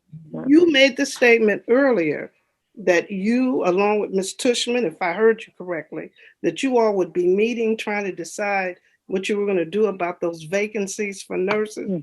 Do you have a date in mind? Because if they're talking about bringing people in on the 16th, we need to make sure all those schools have someone. So when does that happen? And the 1st is next Monday. Yeah, we are working with that agency and in communication with them on a daily basis to get staffing, and they know that we have these needs. I will say, all of our staff well, I shouldn't say all of our staff, but many of our staff are CPR or first aid trained. And so for the small, minor issues, we would not want a secretary to feel the weight of, managing something that was a serious situation. But of course, they could easily assist us with some of those minor first aid needs. Okay, thank you. I have a question about accommodations. We had told our teachers that they could put in for accommodation. And then in the reentry plan, we're saying you got to come in and then we will look at your, and to me, that's unfair. We're asking people to come and to work, and we do have a dedicated staff. And for us to say, come in, and then we'll look at what you need. And then people have some critical issues. And I thought they had turned that stuff in earlier, but it wasn't addressed. So that's not fair to them. That's not what, Ms. Page, that's not what we're saying. So I want to make sure we're clear. Well, it said in the reentry plan, you had to come in and then they would evaluate. And to me, that's not fair to ask them to come in. I don't know what I didn't.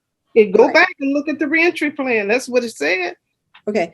Well, what we're doing with accommodations, just so you know, yes, we did have people give us accommodation requests all the way back to August, September, November. And so far we haven't had to use many of those requests because we haven't been back to in-person school. Now we're going to be asking a different group of people, not necessarily teachers, right, to come back and help us with the connectivity hubs.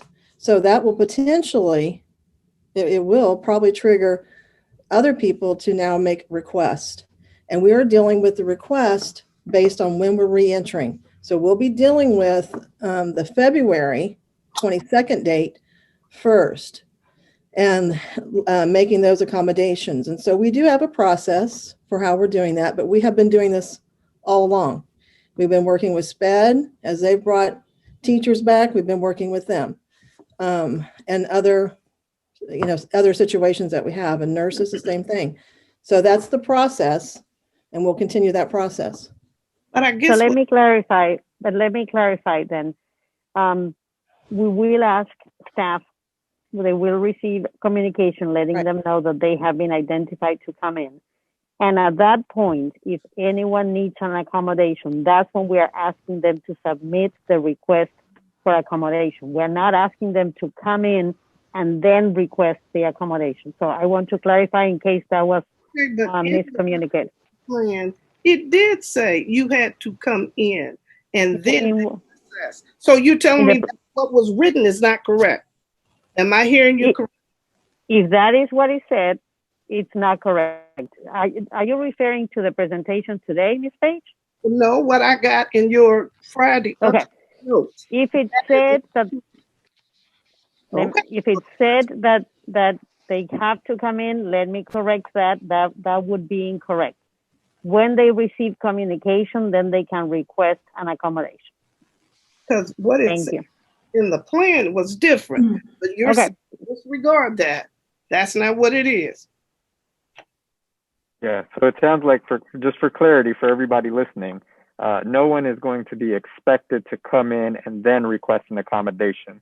If there's an accommodation request, that should be made prior to you reporting to your building, and HR will review it. So if there was a misprint in something in writing, the clarity is there is no one is expected to come into a building and then submit your accommodation. That will be looked at prior to. So just want to be clear so that everybody watching is all on the same page.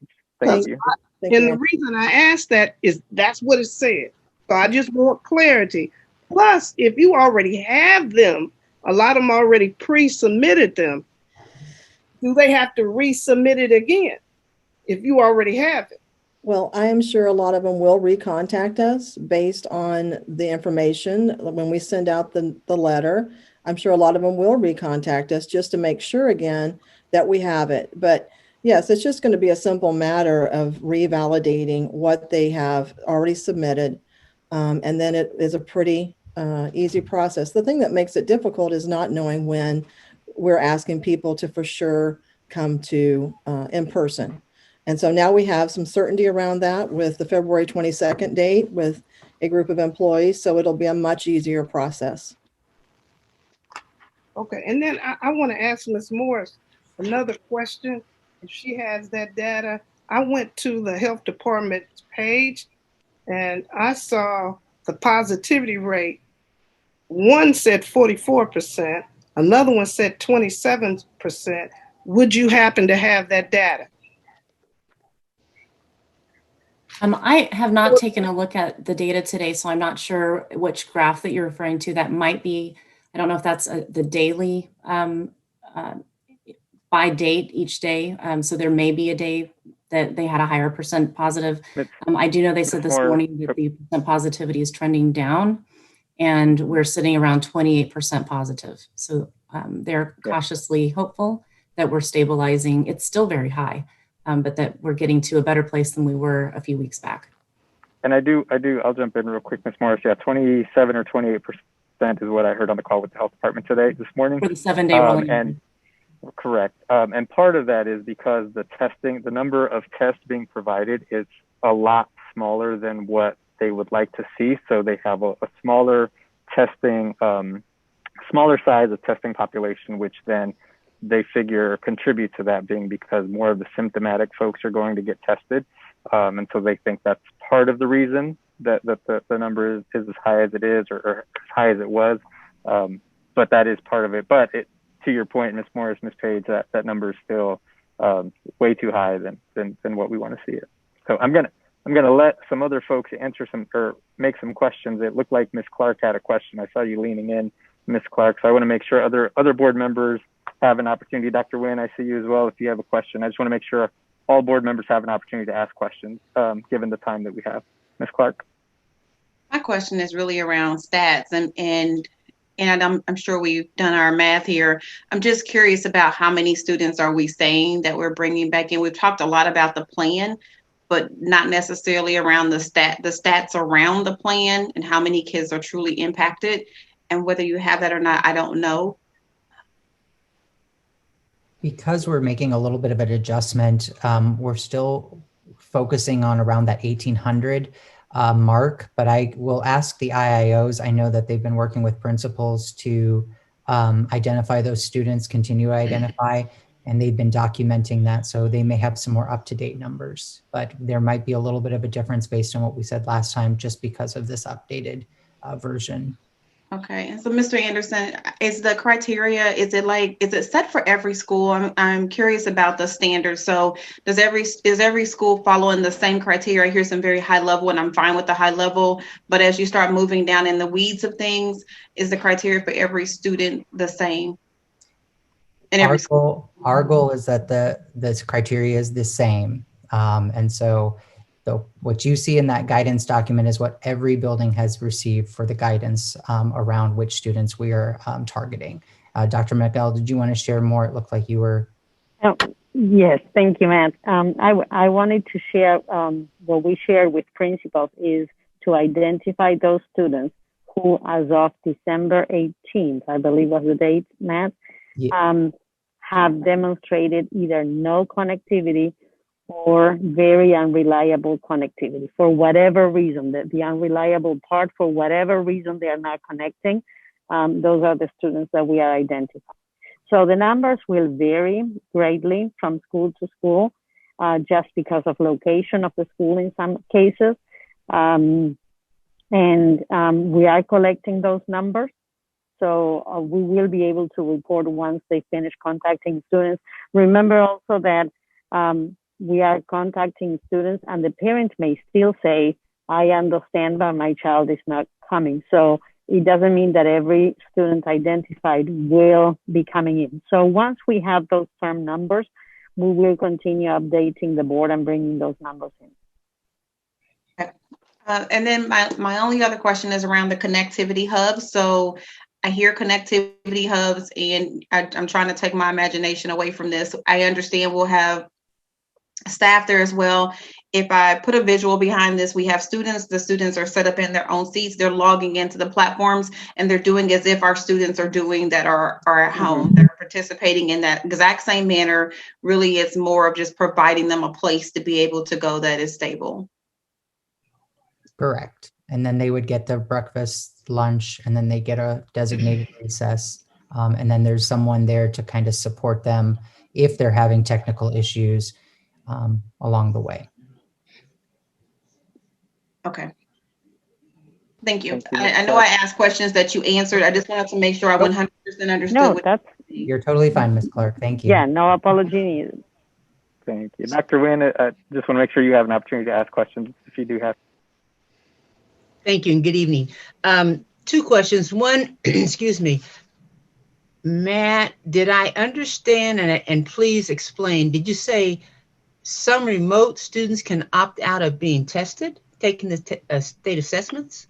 Yes, and I have Ben Price, Dr. Price on here too. He can give a little more information, as well as Lisa Walker. They're part of I'll say CAC, which I don't remember what exactly that acronym stands for, but they are in weekly or monthly communication with the state. So I'm going to let them talk about what are the options for our remote students as it relates to the state assessment. So Ben or Lisa, would you be able to speak? Sure, I'll talk about some of the reporting sides insofar as we have a code that we can apply when we do some state reporting for testing statistics and such for students who, for one reason or another, couldn't be on site due to COVID.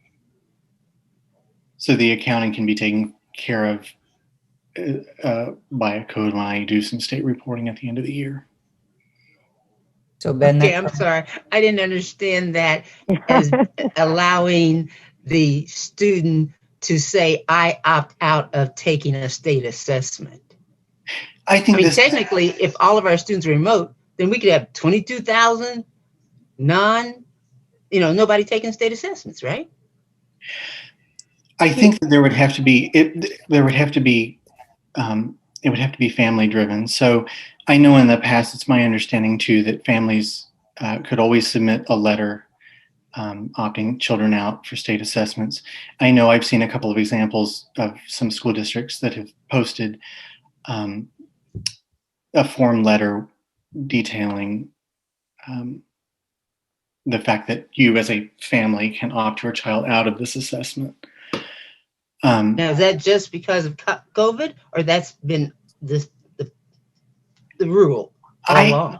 I can help with that, Mr. Price. Dr. Nguyen, that's a great question. There is a provision made at the state level for any parent that wants to opt their student out of state testing, and that preceded COVID. The state does anticipate there could be more opt-out for some parents who want to do fully remote and are concerned about sending their child in for any reason. So they've given us a special code this year that we will code for students who are opting out because of COVID. That number, of course, we have a concern about the participation rate, right? Because we know that we're required to have a certain, participation rate of students taking the test. And so we're strongly encouraging everyone to take the test. We want that data to see how students are doing. But it is an option that is provided this year, especially because of COVID. Okay. And then for whomever, since the staff are taking the vaccine now, the second one will be given, 21, 28 days from now. If there are those bouts of illness, have we prepared, I guess, Ms. Tishman, for substitutes to cover those classes? Is that going to coincide with the time that we are going to be bringing more students in? Have we thought about those scenarios, those worst case scenarios? Yeah, probably Elizabeth might be able to address some of that, because I'm thinking that the vaccines are going to be probably Elizabeth, most of February, I'm assuming, and the next 21 days would be then March. So we should have most of these vaccinations handled by the time we get back to the hybrid April 5th timeframe. So I'm assuming that we're going to have a lot of that out of the way. But if in fact we do have a scenario, yes, we would be working on how we might then handle those situations, since we will have more scaled back teaching staff or staff in the building. It should be something we could manage other ways. I don't, like I said, I don't know. No, I know you're gonna have to manage it, because you're gonna have to manage it. I'm just saying, have you prepared for it thought-wise of what in case that scenario occurs? Do you have a plan? That's the question. I would say I don't have a plan exactly, but thank you for bringing that up, because I think that's a great question. Okay, thank you. And just one last comment, and Dr. Miguel knows what I'm speaking of and why I ask about the test state assessments. The current conversation going on in the legislature deals with test results, and that there were no state assessments given last year, so that these students, you're tested on data that you have not had for some, but that if, I guess it's just a matter of numbers, if the participation rate goes up, how does that then fit with our then a total results, total data results? I mean, is it going to be based on the numbers that take it, the numbers of enrolled students? You mean the 95% participation? Is that what you're asking? No, the results that all third graders came in at a level X compared to 4, or all second graders. I think you make a good point, Dr. Nguyen, which is why we're encouraging all of our students to take the test. We want that data. We know it's important. Will be evaluated based on, first, our participation rate. We have to have a certain number that is required. And that so is what? I don't know. You said? I don't know that number. We'd have to get that to you and we can send it for sure. But that would be the first evaluation metric. And then the second one would be, of course, the percentage of students that are reflecting proficiency at certain levels, so we would need to take into consideration, if we have a smaller group of students testing and we have an increase in the number of students performing well, we would have to consider that, right? Because it wouldn't be our representative of our total population. So we've got to look at both numerator and denominator. And we're clear that the state is looking at that as well. So thank you for flagging that for us. And I did ask at the last superintendent's meeting with Commissioner Watson, I did ask how the results were going to be used. And they were very clear and very honest. They do not know yet. All they know right now is we have to have students take the test, but they haven't said how the results are going to be used, because they know what's happening, and it's throughout the country and the state. It's not just us. Right. So I will keep you posted as we hear more guidance. Well, I hear the other chatter. So I can tell you what is being said in committee. So all you got to do is tune in and you can hear it loud and clear. So thank you very much. Thank you, Mr. Lopez. Thank you, Dr. Nguyen. Thank you, board members. I do just want to do a quick time check. I know we've been on this topic for an hour now. I do want to respect questions that come in, because I know this is a very important topic for our staff, for us, for our community. So I appreciate all the thoughtful conversation, discussion, questions. I would ask, if you have additional questions or clarity that's needed, please reach out to Dr. Miguel, and then she can contact the appropriate staff persons to make sure that we answer your questions. But I really do appreciate the thoughtful conversation.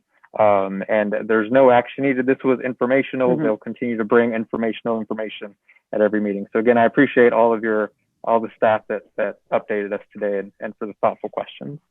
And please send us the questions, because just like Ms. Kelly said, when you ask us a question about something we haven't thought, it just helps us plan better. So all questions and comments are welcome. Can I just say one more thing? I know who we contact if we have questions. Who does our public contact? Who our parents contact if they have questions?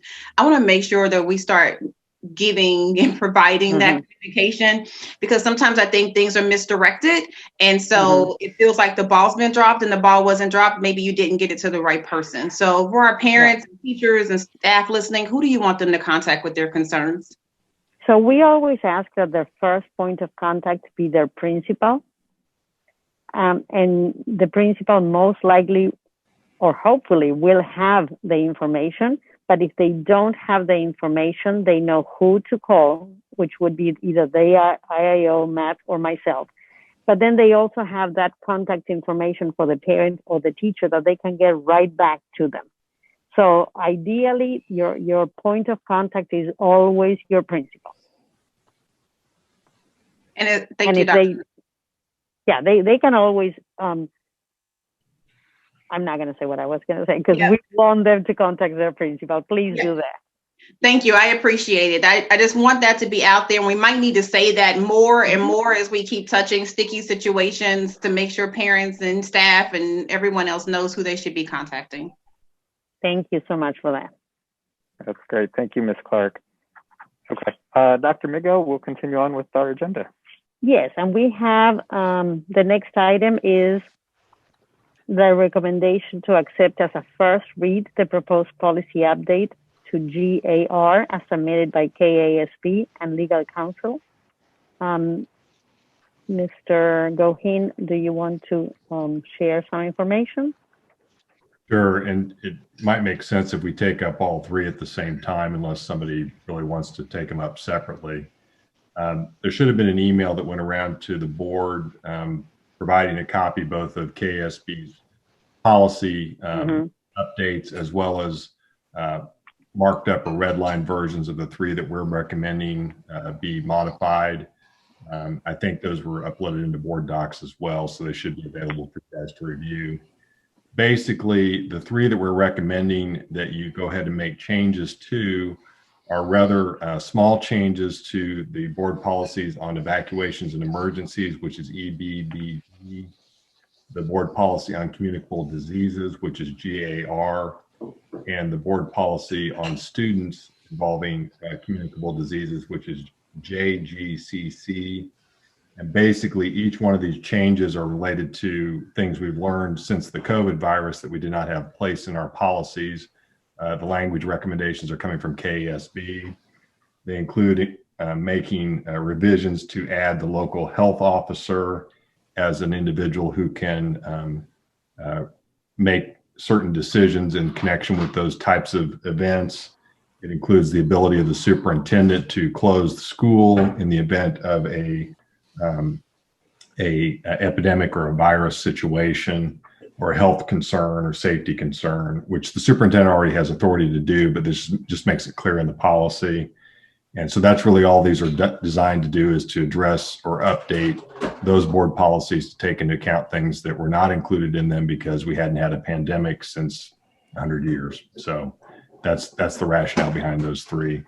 The two other policies, just for the board's edification, I think I covered this in the email that KSB is making recommendations on.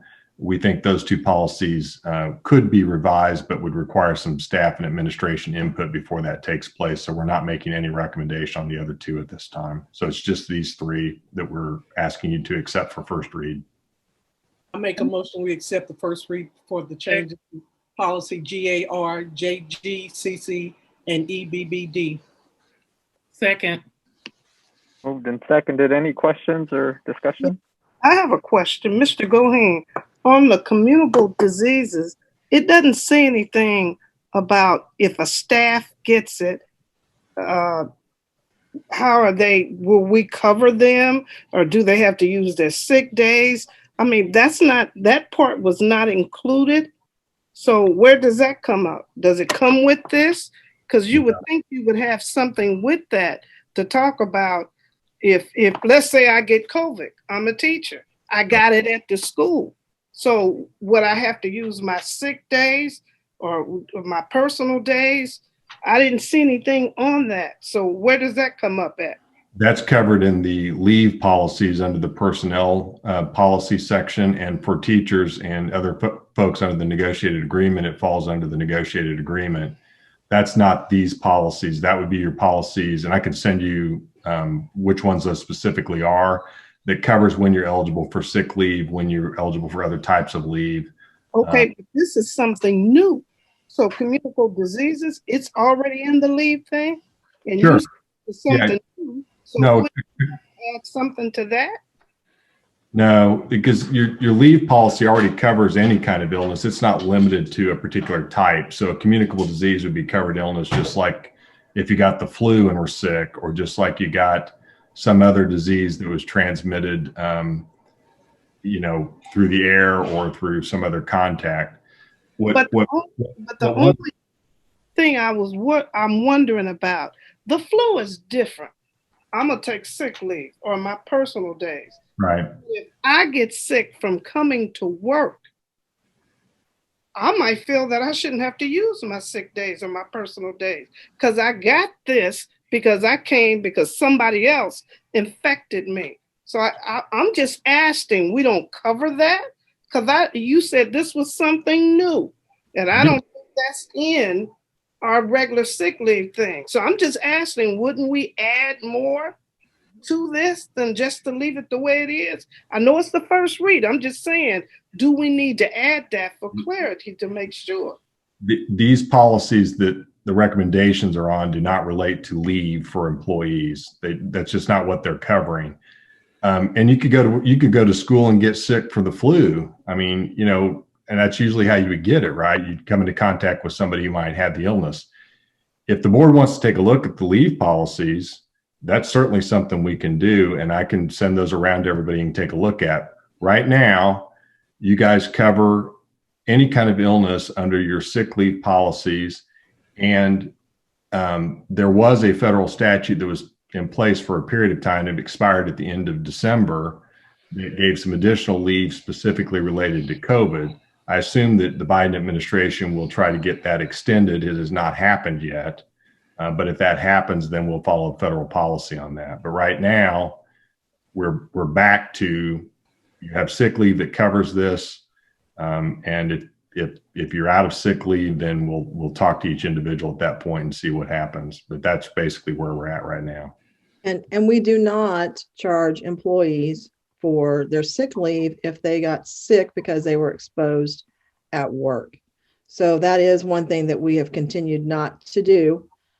Just so I think we've said that a few times. I just want to remind everybody that still is in place. We do not charging their sick days if they were exposed by somebody else at work.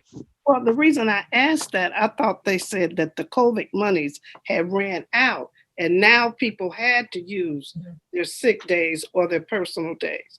That's why I asked that. Yeah. Yeah, but I just wanted to clarify that if it's because if they got exposed at work, they would not. Now, if they got exposed, a lot of our folks are not at work, right? So we haven't had as many issues because we've all been doing remote work. And so hopefully with the vaccines, this will be less of a problem going forward too. So that's my. So I'm gonna refocus us back to the policies at hand. Thank you. The question on the leave, but I think that's a little bit separate than the policies at hand. But I think they're important to bring up. Thank you, Ms. Page, for bringing that up. Any other questions related to the policies at hand?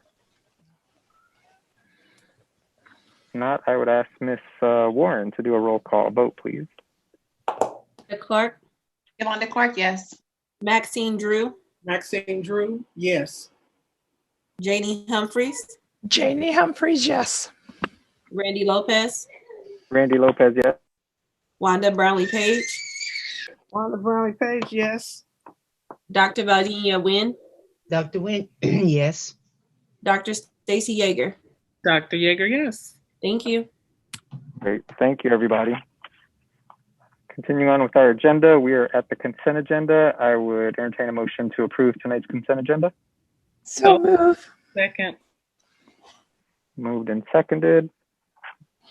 Ms. Warren, roll call. Yolanda Clark. Yolanda Clark, yes. Maxine Drew. Maxine Drew, yes. Janie Humphreys. Janie Humphreys, yes. Randy Lopez. Randy Lopez, yes. Wanda Brownlee Page. Wanda Brownlee Page, yes. Dr. Valdenia Wynn. Dr. Wynn, yes. Dr. Stacy Yeager. Dr. Yeager, yes. Randy, could I also make a comment? I really want to thank those staff and principals and the IIOs who work with students who are graduating early that we just approved. I think it's so important that we continue the continuity of encouraging students to stay in school if they so choose to take advantage of the college and career program. I think it's really great when I ask questions about early graduation to Dr. Pinch about the importance of just making sure that students know when they're graduating early that they don't take advantage, that they can't take advantage of the college and career. So I just want to thank the staff for fully explaining what it means to graduate early. Thank you. Thank you, Dr. Yeager. All right, thank you, everybody. So we are moving on with our agenda. We are at a point where we will recess to executive session. Would you? May I recommend that we take a break? That is a good call, Ms. Clark. 5, please. Yeah, by a break. So how about I entertain a motion to recess into executive session at, we'll say 7:28 for, Greg, 20 minutes? 20 minutes. Yeah, I think the first one would be 10 minutes. The second one might be a little bit longer. Okay, for 10 minutes at 7:28 and coming back out at 7:38. So moved. Second. Ms. Warren? Yolanda Clark. Yolanda Clark, yes. Maxine Drew. Maxine Drew, yes. Janie Humphreys. Janie Humphreys, yes. Randy Lopez. Randy Lopez, yes. Wanda Brownlee Page. Yes. Dr. Valdenia Wynn. Dr. Wynn, yes. Dr. Stacy Yeager. Yes. Thank you. Great, thank you, everybody. See you back at 7:38. Okay, we're good. Sorry. Welcome back. Would entertain a motion to come back into open session, please. So move. Second. Thank you. Ms. Warren? Yolanda Clark. Yolanda Clark, yes. Maxine Drew. Drew, yes. Janie Humphreys. Janie Humphreys, yes. Randy Lopez. Randy Lopez, yes. Wanda Brownlee Page. Wanda Brownlee Page, yes. Dr. Valdenia Nguyen, Dr. Nguyen, yes. Dr. Stacy Yeager. Yes, present. Great, thank you. We're back in open session. At this time, I would entertain a motion to recess to executive session to discuss matters of non-elected personnel in order to protect privacy interests of all parties involved under COMA. For Greg, you said 20 minutes, you think, or? Yeah, at least 20 minutes.